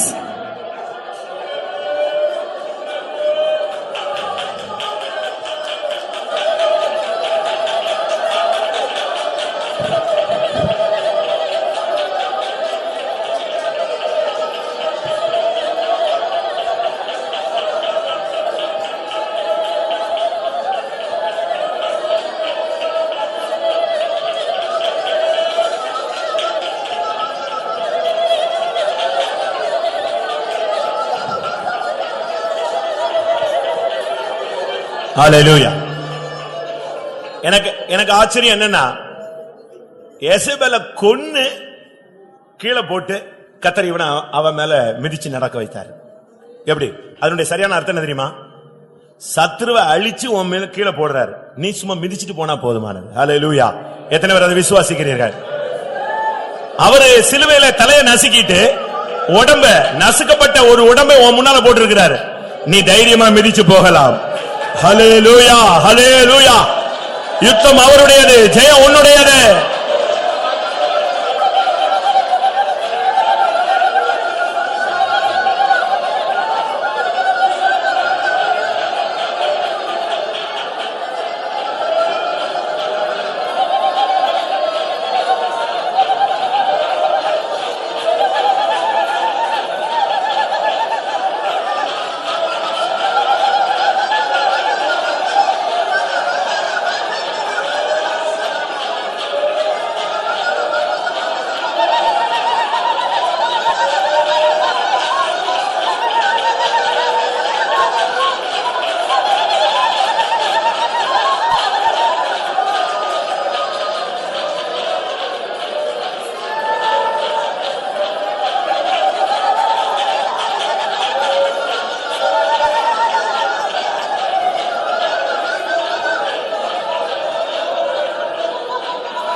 ஆமென். 40 நாள் முழு இஸ்ரவேலையும் கலங்கடித்த அந்த கோலியாத் அன்றைக்கு கீழே விழுந்தான்.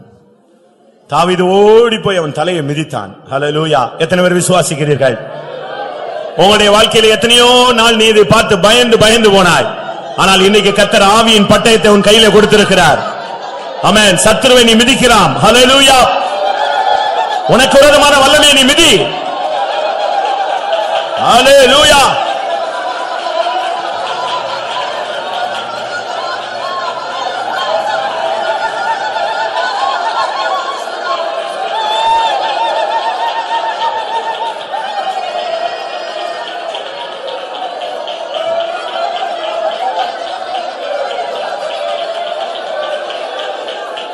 ஆமென். இந்த கர்த்தருடைய வார்த்தையை நீ தேவனுடைய வார்த்தையா நீ ஏற்றுக்கொண்டால், இந்த உபதேசத்தை, இந்த சத்தியத்தை, இந்த காலை வேளையில இந்த மெசேஜை பரத்திலிருந்து வந்த வார்த்தையா நீ எடுத்துக்கொண்டால், இனிமே நீ உலகத்தை வெறுப்பாய். பார், உலகத்தின் மேல உனக்கு நாட்டம் இருக்காது. உலக பொருட்கள் மேல, உலகத்தின் ஆடம்பரங்களின் மேல உனக்கு இருக்கிற அந்த நாட்டத்தை வேரோடு கர்த்தர் பிடுங்க போகிறார். ஆமென். ஹல்லேலூயா. மாம்சத்தின் ஆசை இச்சையும் சிலுவையிலே நீ அறைந்து விடுவாய். ஹல்லேலூயா, ஹல்லேலூயா. நீ தேன்கூட்டை மிதிப்பாய், எசபேலை மிதிப்பாய்.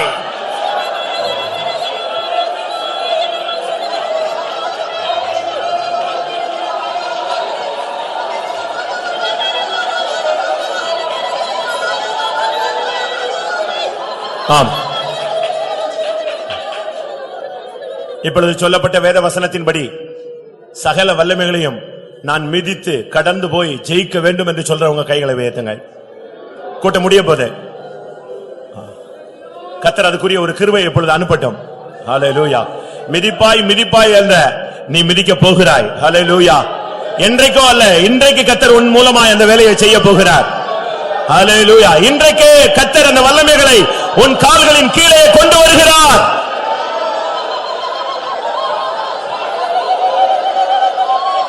Hallelujah, hallelujah, hallelujah. Praise the Lord, praise the Lord, praise the Lord. Sing.